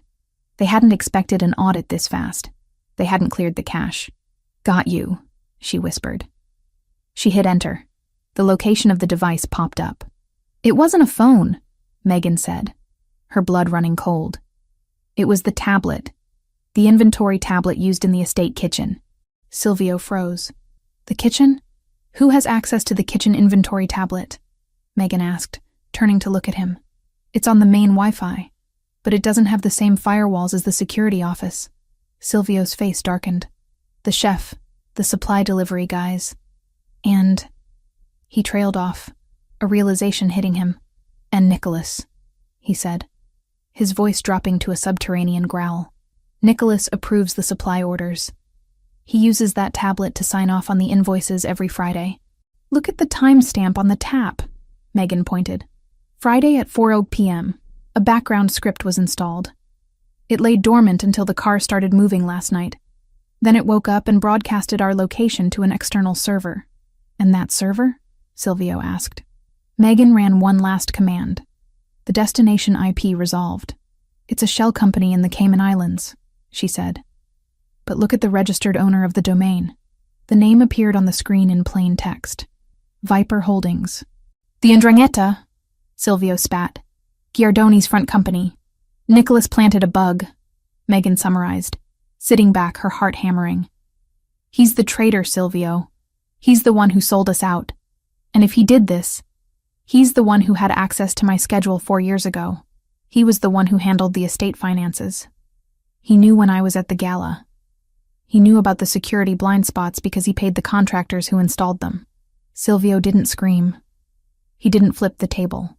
He went terrifyingly still.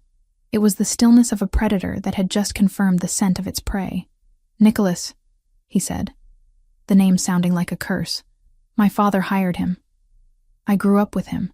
He betrayed you, Megan said softly. He almost killed us. He made my mother die alone.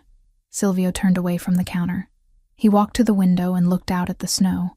When he turned back, his face was a mask of cold, calculated violence. Can you track him? Silvio asked. Can you see where he is right now?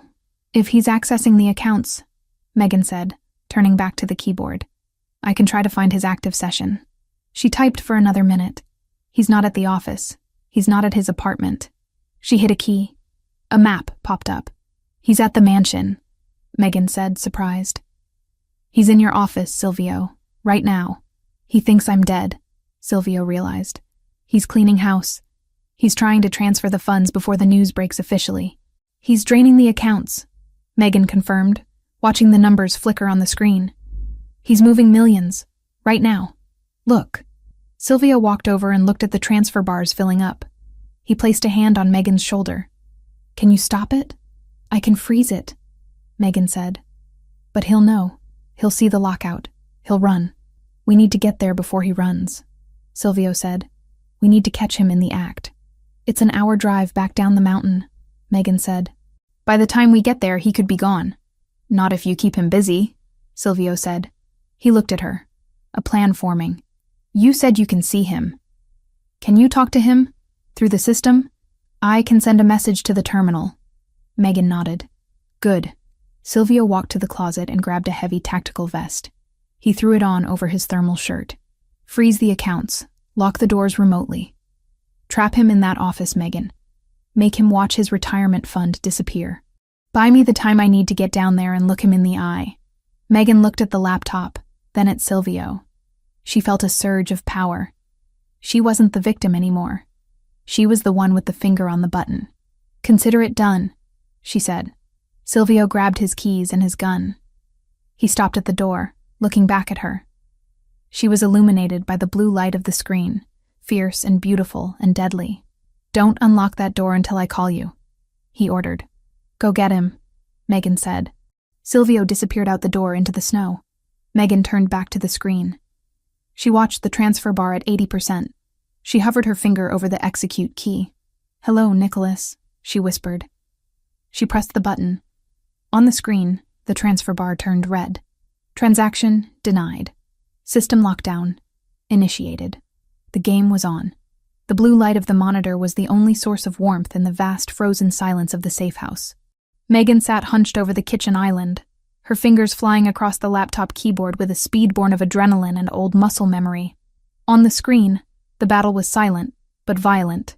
A progress bar labeled Unauthorized Transfer came en route, flickered, trying to push past the 80% mark, but every time it surged, Megan slammed a digital gate in its path. You're persistent, Nicholas, she whispered to the empty room, her eyes narrowing. On the other end of the connection, 30 miles away in the Rinaldi mansion, Nicholas was panicking. She could see it in the erratic patterns of his keystrokes. He was trying sloppy bypasses, brute-forcing passwords that had been changed 5 minutes ago. He was desperate. He thought the system was glitching, or perhaps that the bank's automated fraud detection had kicked in. He had no idea that the dead wife of his boss was sitting on a mountain ridge, dismantling his golden parachute piece by piece. Megan opened a second terminal window. While her left hand kept the financial lockdown in place, her right hand began to dig. She didn't just want to stop the money. She wanted the truth. She needed to know why. Greed was a powerful motivator, yes, but Nicholas had been wealthy. He had been family. To betray Silvio to this extent, to align with the Ndrangheta, required more than just a desire for a bigger yacht. She accessed the system logs for the mansion's internal server. She filtered the search parameters.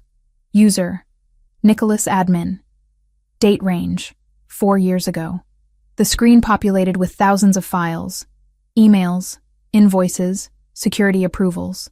Megan refined the search. She looked for files that had been flagged as deleted, but were still haunting the backup drives. She looked for the week leading up to her departure, the week of the gala. Come on, she muttered, taking a sip of cold coffee. Show me the ghosts. And then she found it. It wasn't a financial document. It was a metadata log for a print job sent to the high-resolution photo printer in the security office. The timestamp was 6 p.m., the night of the gala. The file name was Target Scope, View Joe 1 JPG. Megan's breath hitched. She clicked on the file recovery tool. It took 10 agonizing seconds to reconstruct the image. When it popped up on the screen, the room spun. It was the photo, the exact photo that had been slipped into her purse that night. Silvio on the balcony, the red laser dot on his forehead. But here, on the server, there was more. The metadata showed the origin of the image. It hadn't been taken by a sniper on a rooftop 3 blocks away. It had been created using Photoshop on Nicholas's terminal. He had taken a standard security feed image of Silvio, overlaid the laser dot, and printed it out on glossy paper. It was fake, Megan breathed, the realization hitting her like a physical blow. It was never real. There was no sniper. She clicked on the next file. An audio log, a voice modulation software program. Nicholas had used it to make the call to her burner phone. Tears of pure, white-hot rage pricked her eyes. It wasn't the Ndrangheta who had threatened her. It wasn't some external enemy. It was Nicholas. He had manufactured the entire threat. He had terrified her into leaving, forcing her to abandon her marriage and her life, just so he could have unfettered access to the accounts without her looking over his shoulder. He had stolen 4 years. He had stolen her mother's comfort in her final days. He had stolen the chance for a family. Megan grabbed her phone. She didn't call Silvio's cell. She dialed into the mansion's intercom system, patching it directly through the admin override. "Silvio," she said, her voice shaking with fury. I know everything." Silvio moved through the shadows of his own home like a wraith.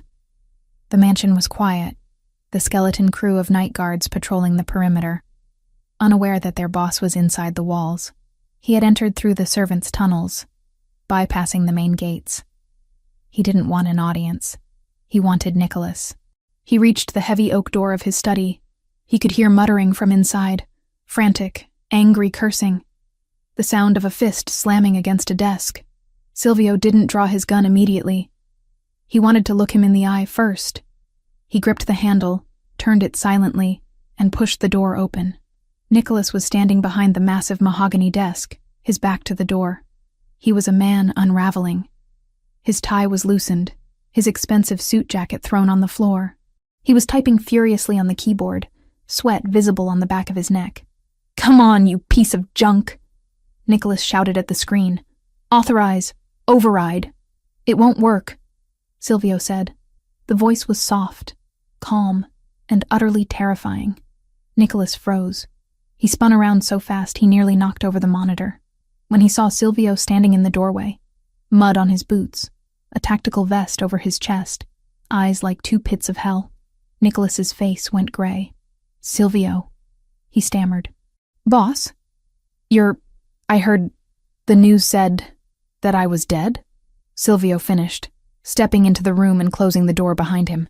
"And you wasted no time, did you, Nico? The body isn't even cold, and you're already carving up the inheritance." No, look, you misunderstand." Nicholas raised his hands, backing away until he hit the bookshelves. "I was securing the funds. I heard about the attack. I thought the Ndrangheta would try to seize the accounts. I was moving everything to a safe hold. For you, for the family. Is that why you routed it to Viper Holdings?" Silvio asked, taking a slow step forward. "To Giardoni's shell company?" Nicholas's mouth opened and closed like a fish out of water. That was a decoy. A trap for them." "Stop," Silvio said. He didn't shout. He looked at the man he had grown up with, the man who had stood beside him at his wedding, the man his father had trusted. "Megan is watching you, Nicholas." "Megan?" Nicholas blinked, confused. "Megan is gone. She left years ago. She's on the system." Silvio pointed to the computer. "She's the one locking you out. She's the one who found the tracker you planted in the kitchen tablet." Nicholas looked at the screen, where the red words, "Access denied," were blinking rhythmically. The realization dawned on him. The audit. The wife who was too smart for her own good. He had tried to get rid of her 4 years ago because she asked too many questions about the ledger. He thought he had won. Suddenly, The intercom on the desk crackled to life. Megan's voice filled the room, amplified and crystal clear, dripping with ice. "Tell him about the photo, Nicholas." Silvio stopped. He looked at the speaker, then back at Nicholas. "What photo?" Nicholas went pale, his eyes darting to the drawer where he kept his emergency gun. "She's lying. She's crazy. That's why she left Silvio, remember? She was unstable." The photo of Silvio on the balcony. Megan's voice continued, relentless. "The one with the laser dot. The one you printed from that very desk on November 14th, 4 years ago. I found the print logs, Nicholas.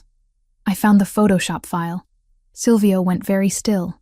The temperature in the room seemed to drop 10 degrees. He looked at Nicholas, and the pieces finally clicked into place. The sudden threat that had driven Megan away. The fact that the sniper had known internal blind spots. The fact that Nicholas had been the one to bring him the divorce papers, urging him to sign, urging him to move on.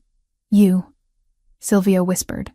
The word was barely a sound, just a breath of air leaving his lungs. "It was you." "Silvio, listen." Nicholas began to sweat profusely, his hands shaking. "It was business. She was a liability. She was looking into the offshore routing. If she had found the discrepancies back then, she would have exposed everything. I did it for us. I did it to protect the operation." "You threatened my wife," Silvio said, walking around the desk. "You made her believe I was going to die. You made her leave me." "I saved you from a scandal," Nicholas yelled, his desperation turning into aggression. "She wasn't one of us, Silvio. She was a weakness. And look at you now. You're risking everything for her again. The Ndrangheta is coming. Giardoni knows you're vulnerable. If you kill me, you lose the only person who knows where the money is." "Megan has the money," Silvio said, stopping inches from Nicholas. "She froze it. She has the keys. I don't need you for the money, Nico." Nicholas scrambled backward, his hand fumbling for the drawer handle. "Silvio, wait. We're brothers. We grew up together. Brothers don't steal time," Silvio said. "You stole 4 years. Do you know what she went through? Do you know she starved? Do you know her mother died while she was scraping pennies together because of your lie?" "I didn't kill her mother," Nicholas screamed, yanking the drawer open. He lifted the gun, a snub-nosed revolver.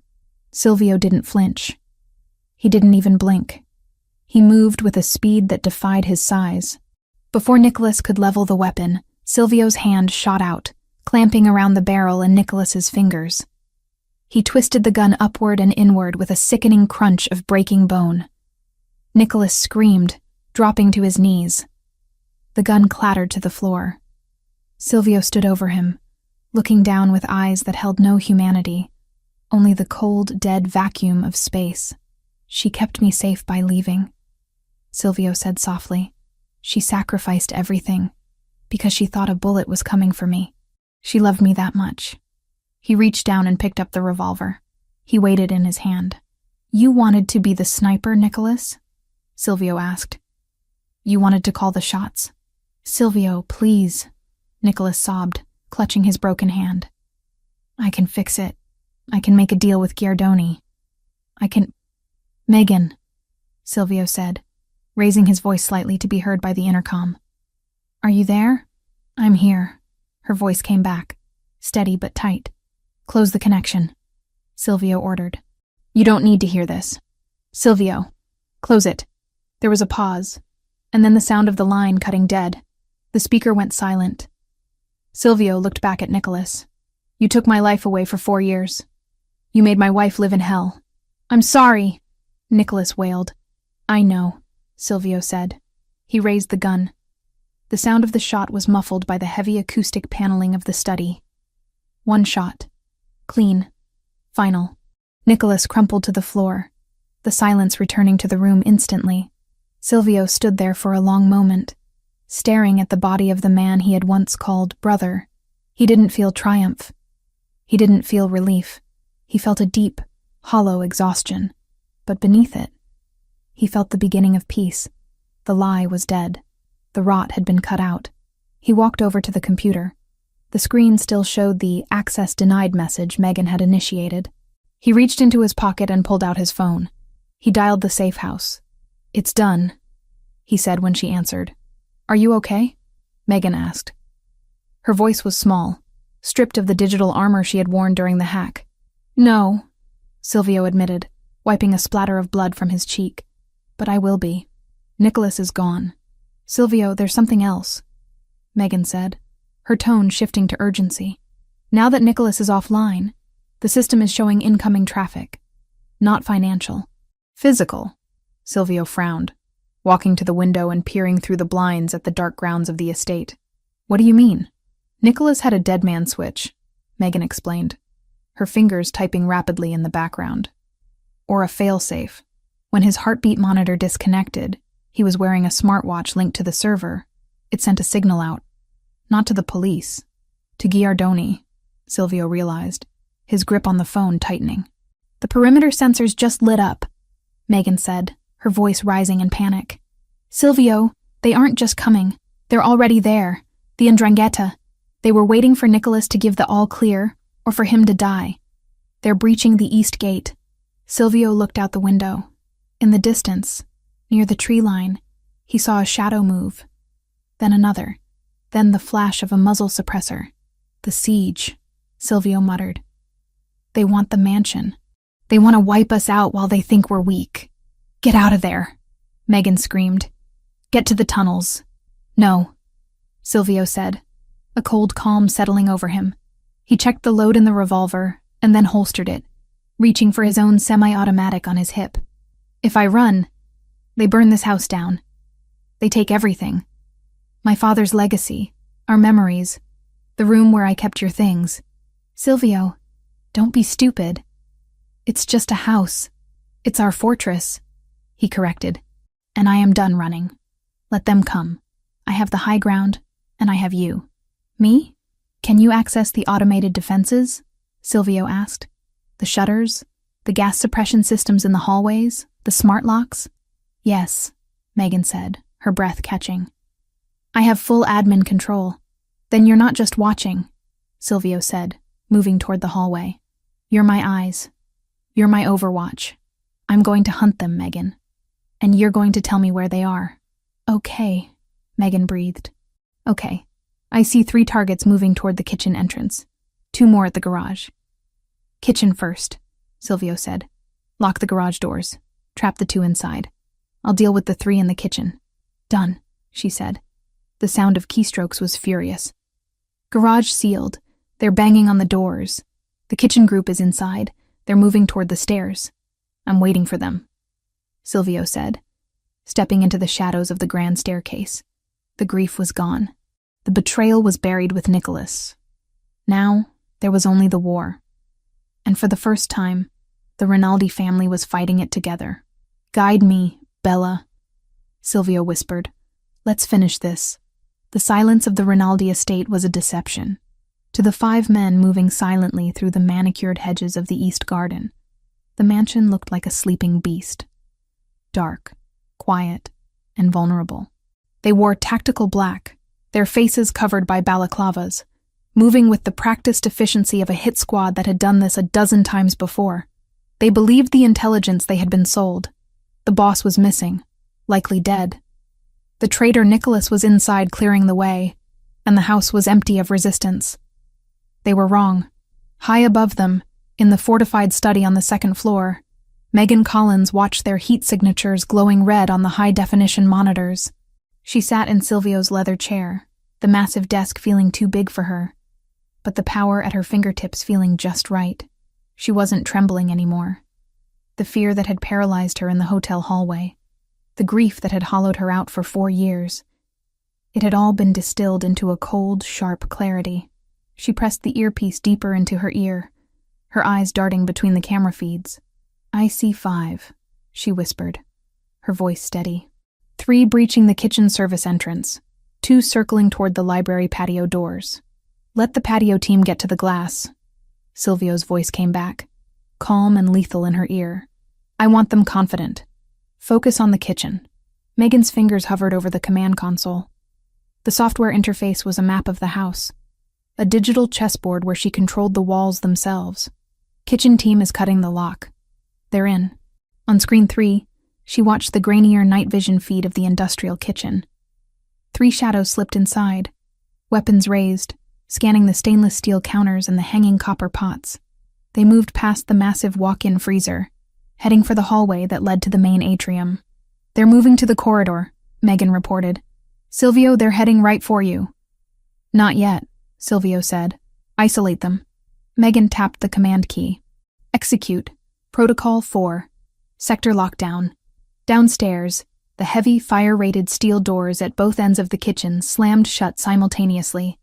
The sound was like a thunderclap, booming through the house. The 3 men on the screen spun around, weapons raised, realizing too late that the open layout of the mansion had just become a series of cages. They rushed the door leading to the hallway, kicking it, but the magnetic locks engaged with a hum that Megan could see on her status bar. "Rats in a trap," Megan whispered, a fierce satisfaction curling in her chest. "Ventilation," Silvio ordered. "Disorient them. I don't want a firefight in the kitchen. The gas lines are too exposed." Megan accessed the HVAC controls. She bypassed the safety warnings and routed the fire suppression system solely to the kitchen sector. It wasn't water.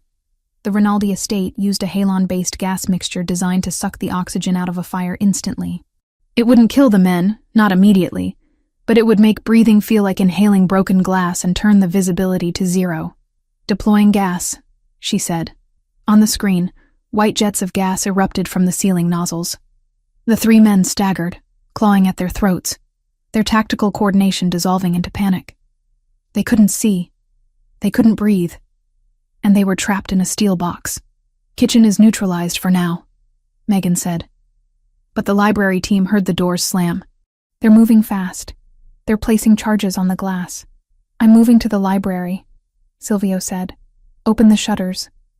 "What?" Megan gripped the desk. "Silvio, that's suicide. If you open the shutters, you give them a line of sight before you're in position." "Trust me," he said. "Open them. Now." Megan swallowed the lump in her throat. She had to trust him. She had to believe that the man who had survived 4 years of war without her knew how to survive one night with her. She typed the command. "Library shutters. Retract." In the east wing, the heavy iron security shutters that covered the floor-to-ceiling windows began to rise with a mechanical groan. The 2 attackers outside paused, confused by the sudden invitation. They lowered the explosives, raising their assault rifles instead, peering into the dark cavern of the library. Silvio wasn't in the library. He was on the balcony above it, hidden in the shadows of the mezzanine. Megan watched on the monitor as the glass shattered. The 2 men breaching the room, stepping over the shards. They scanned the room, laser sights cutting through the darkness, looking for movement. "They're in," she said, her heart hammering against her ribs. "Below you, 10 o'clock and 2 o'clock. Lights," Silvio commanded. Megan hit the master override for the library lighting. She didn't turn them on. She strobed them. The massive crystal chandelier and the recessed track lighting flashed on and off in a disorienting epileptic rhythm. The attackers flinched, blinded by the sudden assault on their retinas. In that split second of confusion, Silvio moved. He didn't shoot. He vaulted over the railing of the mezzanine, dropping 10 feet in silence. He landed on the first man with the force of a falling anvil, driving him into the hardwood floor. The sound of the impact was sickening, audible even through the internal microphones. The man's rifle skittered across the floor. Before the second attacker could blink the spots from his eyes and retarget, Silvio had rolled, coming up in a crouch. 2 gunshots rang out. Megan flinched, watching the screen. The second attacker crumpled, his chest blooming red. The first man, the one Silvio had landed on, wasn't moving. "Library clear," Silvio said, his voice breathless but steady. He stood up, checking the bodies. Too easy. Giardoni wouldn't send 5 men. He's arrogant, not stupid. Megan scanned the perimeter monitors again. The grounds were quiet. The thermal cameras showed nothing but the fading heat footprints of the men who were already down. "I don't see anyone else," she said. "The scans are clean. Check the basement," Silvio said. The tunnels. Megan's blood ran cold. The servants' tunnels, the same way Silvio had entered. The sensors down there were older, less sensitive. She switched feeds, bringing up the grainy black and white cameras of the subterranean level. Nothing. Just long concrete corridors lined with pipes. "It's empty," she said. "Wait." On camera 4, deep in the boiler room, a shadow moved. It wasn't a heat signature. The boiler heat masked it. It was a physical disruption of the dust motes in the air. "There's one," she gasped. "He's already inside.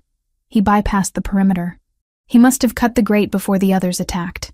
"Where is he?" Silvio was already moving, leaving the library, reloading his weapon as he walked. "He's at the service elevator," Megan said, watching the figure pry the doors open. Silvio, he's coming up. He's bypassing the ground floor. He's coming to the second floor," Silvio realized. "He's coming for the study. He's coming for you." "I'm locking the elevator," Megan typed frantically. "Override. Halt." The system flashed red. "Error. Manual override engaged." "He cut the hard line," Megan said, panic rising in her voice. "I can't stop the car. He's coming up, Silvio. He'll be here in 30 seconds. "Get away from the door," Silvio ordered, breaking into a run. Megan could hear his heavy boots pounding on the marble stairs through the earpiece. "I'm coming. Lock the study door. Barricade it." Megan pushed the heavy leather chair against the door, but she knew it wouldn't hold. If this man was a professional, and he was, to have slipped past the sensors, he would have a breach charge. She looked around the room for a weapon. There was nothing. Just books, the computer, and the dead body of Nicholas on the floor. She looked at Nicholas. She looked at the gun Silvio had dropped after shooting him, the snub-nosed revolver. She scrambled across the room, her silk dress rustling. She picked up the gun. It was heavy, cold, and smelled of spent powder. She had never fired a gun in her life. She checked the cylinder. 4 rounds left. The elevator chimed down the hall. "He's on the floor," Megan whispered into the earpiece. "I'm at the top of the stairs," Silvio panted. "I see him." Gunfire erupted in the hallway. It was loud, deafeningly loud without the dampening of a screen or a microphone. Bullets tore through the wood of the study door, sending splinters flying. Megan screamed, dropping to the floor behind the solid oak desk. "Megan!" Silvio shouted, his voice not in her ear, but just outside. She heard the sound of hand-to-hand combat, bodies slamming against walls, the grunt of exertion, the wet thud of punches landing. It was a primal, ugly sound. She couldn't just hide. She couldn't sit here and wait to see who opened the door. If Silvio lost. Megan gripped the revolver with both hands. She crawled to the side of the desk. The door to the study had been kicked open during the struggle. Through the gap, she could see them. The assassin was huge, wearing full tactical armor. He had Silvio pinned against the wall, one hand wrapped around Silvio's throat, the other driving a combat knife toward Silvio's ribs. Silvio was fighting back, gripping the man's wrist, but he was exhausted, wounded from the crash, and bleeding from the earlier cut on his side. He was losing leverage. The knife inched closer. Megan stood up. Her hands were shaking so hard she thought she might drop the gun, but her mind was crystal clear. She remembered what Silvio had told her in the car. "You are not a victim. You are a Rinaldi." She stepped out from behind the desk. She didn't scream. She didn't announce herself. She raised the gun, holding it with 2 hands just like she had seen in movies, aiming for the center of the armored mass. She realized the armor would stop a small caliber round. She had to aim higher. She adjusted her aim. The assassin's head was a moving target, but his leg, the one bracing his weight, was exposed. Megan pulled the trigger. The recoil was shocking, jerking her arms up, the sound exploding in the confined space. The bullet struck the assassin in the back of the thigh, just above the knee protection. He roared in pain, his leg buckling under him. The knife slipped, slicing a shallow gash across Silvio's forearm, but missing the vital organs. The sudden loss of balance was all Silvio needed. As the man fell, Silvio twisted, breaking the chokehold. He didn't hesitate.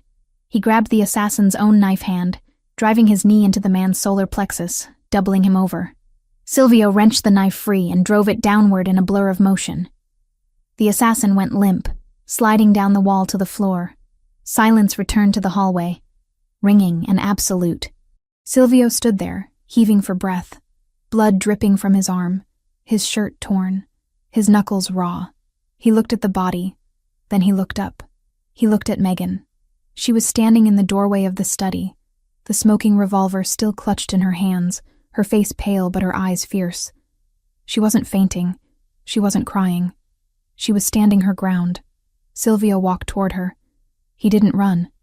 He walked with a slow, deliberate gravity. He reached her and gently pried the gun from her fingers, setting it on the hallway table without looking at it. "You shot him," Silvio said, his voice raspy. "He was hurting you," Megan whispered. Silvio looked at her, and the look in his eyes was so intense it almost buckled her knees. It wasn't just love. It was reverence. It was the look of a man who had found his equal in the wreckage of a disaster. "You saved my life," he said. "Again. We're even." She managed a weak smile. Silvio shook his head. He reached out and pulled her into him, burying his face in her neck, holding her so tight she could feel the tremors in his muscles. He didn't care about the blood, the sweat, or the dead bodies in his house. He only cared about the warm, living weight of her in his arms.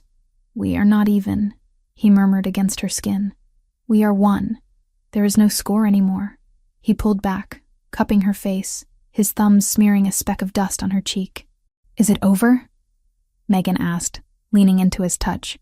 "The breach is over," Silvio said, looking down the hall at the carnage. "But the message has just been sent." He walked her back into the study, away from the sight of the body.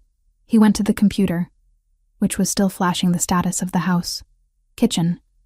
Secure. Library. Secure. Perimeter. Silent. "Nicholas is dead," Silvio said, looking at the body of the accountant. "The hit squad is dead.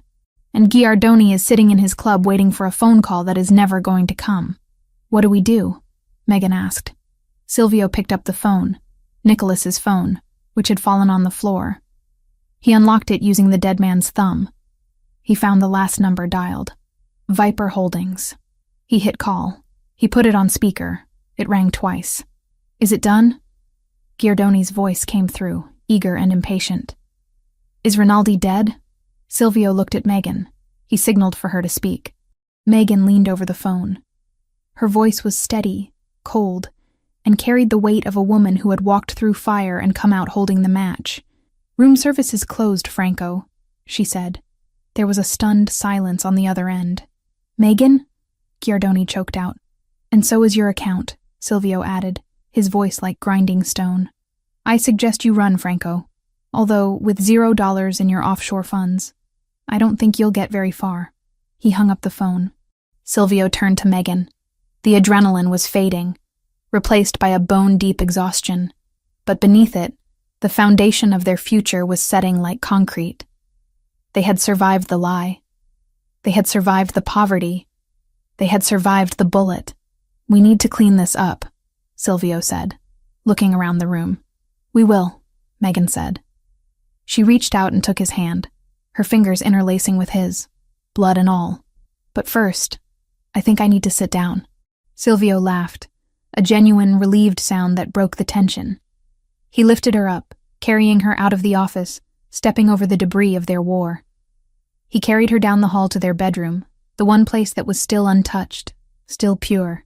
"I told you," he whispered as he kicked the bedroom door shut, locking the world out one last time. "I handle the rest. You just breathe."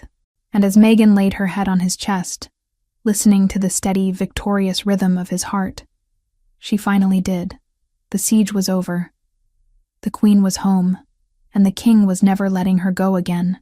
The snow that had blanketed the Rinaldi estate during the siege had long since melted, replaced by the vibrant, verdant green of early spring. The air, once thick with the smell of gunpowder and the metallic tang of fear, now carried the scent of blooming jasmine and wet earth. 3 months had passed since the night the world almost ended in the upstairs hallway, and in that time, the landscape of the city had changed just as drastically as the seasons. Silvio stood on the wide stone balcony of the master suite, leaning against the railing with a glass of sparkling water in his hand. He wasn't wearing a suit. For the first time in his adult life, on a Tuesday morning, the capo of the Rinaldi family was wearing a simple white linen shirt, the sleeves rolled up to his elbows, and casual trousers. He looked out over the gardens, watching the landscaping crew replant the hedges that had been trampled by the 'Ndrangheta hit squad. There were no more shadows in his eyes. The constant predatory scanning of the perimeter that had defined his existence for 4 years had softened into a watchful but peaceful guardianship. The war was over. It hadn't ended with a bang, but with a whimper. After Nicholas's betrayal was exposed and his accounts frozen by Megan, Franco Giardoni's empire had collapsed from the inside out. Without the Rinaldi funds he had been promised, Giardoni couldn't pay his mercenaries. His alliances crumbled. The last Silvio heard, the once feared boss of the 'Ndrangheta was hiding in a basement in Calabria, running from his own unpaid soldiers. The Rinaldi organization had absorbed the territory without firing a single shot. It was a victory of intelligence over brute force, a victory orchestrated by the woman currently humming softly inside the bedroom. Silvio turned, his gaze drifting through the open French doors. Megan was sitting at the vanity table, brushing her hair. The transformation was nothing short of miraculous. The hollow cheeks were gone, filled out by 3 months of proper meals, rest, and relentless affection. Her skin, once gray and papery, glowed with a natural, rosy health. The dark circles that had looked like bruises under her eyes had vanished, replaced by a brightness that lit up the room. She wasn't wearing a uniform. She wasn't wearing a frantic, terrified expression. She was wearing a silk robe in a soft shade of blush pink, the fabric flowing over curves that had returned to her body. She looked like a queen who had reclaimed her throne, not through inheritance, but through survival. Silvio watched her for a moment, simply drinking in the sight. He remembered the night in the hotel hallway, how small she had looked, how she had flinched when he moved. The memory still caused a dull ache in his chest, a phantom pain that reminded him of how close he had come to losing her forever. He promised himself, every single morning when he woke up and found her warm body beside him, that he would spend the rest of his life making up for those 4 years of winter. "You're staring," Megan said, her eyes meeting his in the reflection of the mirror. She smiled, and it was a genuine, easy smile that reached her hazel eyes. "I'm admiring," Silvio corrected, pushing off the railing and walking into the room. "There is a difference." He came up behind her, placing his hands on her shoulders. He felt the tension that used to live there permanently was gone, replaced by a relaxed softness. He bent down, pressing a kiss to the curve of her neck, inhaling the scent of her shampoo, vanilla and honey. "You're supposed to be in a meeting," she teased, leaning her head back against his chest. "Alexander is downstairs pacing. He says the construction contracts for the Newport terminal need your signature." "Alexander worries too much," Silvio murmured against her skin. "The port isn't going anywhere. And Alexander is just happy to be complaining about paperwork instead of dodging bullets." "He's loyal," Megan said, reaching up to cover his hands with hers. "He took a bullet for us." "He did," Silvio agreed, straightening up but keeping his hands on her. "And he has been rewarded. But today, I don't care about the port. I don't care about the contracts. I just want to be here." Megan turned in her chair to face him. Her expression shifted, becoming slightly more serious, though the happiness remained. There was a nervous energy radiating from her now, a subtle vibration that Silvio, attuned to her every mood, picked up on instantly. "Is something wrong?" he asked, his protective instincts flaring up. "Did the doctor call? Is it the migraines again?" Megan had suffered from tension headaches for the first month after the siege, a lingering effect of the stress and malnutrition. "No." She shook her head quickly. "No migraines. I feel wonderful, actually. Better than I have in years." "Then what is it?" Silvio crouched down so he was eye level with her. He searched her face, looking for threats, for secrets. "You have that look. The one you used to get when you were hiding a surprise party or a bad audit report." Megan laughed, a melodic sound that filled the room. "No bad reports, Silvio. The books are balanced. Nicholas's mess is fully cleaned up. We're in the black. Then what? She took a deep breath, her fingers tightening around his. I have something for you. A gift. Silvio frowned. It's not my birthday. And it's not our anniversary. It's a Tuesday, she said. Consider it a we survived gift. She reached into the pocket of her robe and pulled out a small rectangular box. It was wrapped in silver paper with a white ribbon. It was small, light. Silvio took it, looking at her with confusion. He had given her diamonds, cars, deeds to buildings. He wasn't used to receiving things. Megan, you didn't have to. Just open it, she whispered, biting her lip. Silvio stood up, holding the box carefully. He pulled the ribbon. The paper fell away, revealing a plain white cardboard box. He opened the lid. Inside, nestled in white tissue paper, was not a watch, or a key, or a cufflink. It was a plastic stick. A digital test. Silvio stared at it. For a moment, his brain refused to process what he was seeing. He saw the small screen on the device. He saw the word written there in black digital letters. Pregnant. The world stopped. The birds outside stopped singing. The wind stopped blowing. The only sound was the roar of blood in his own ears. He looked at the stick. Then he looked at Megan. Then back at the stick. Is this... His voice failed him. He cleared his throat, trying to speak past the sudden, massive lump that had formed there. Is this real? Megan nodded, tears filling her eyes. I took 3 of them, just to be sure. This morning, while you were in the shower. Silvio felt his knees go weak. He sank down, not into the chair, but onto the floor. He knelt before her, clutching the plastic stick like it was a holy relic. We tried, he whispered, his voice cracking. For 2 years before you left. We tried everything. The doctors said it was stress. They said it might never happen. I know, Megan said, reaching out to stroke his hair.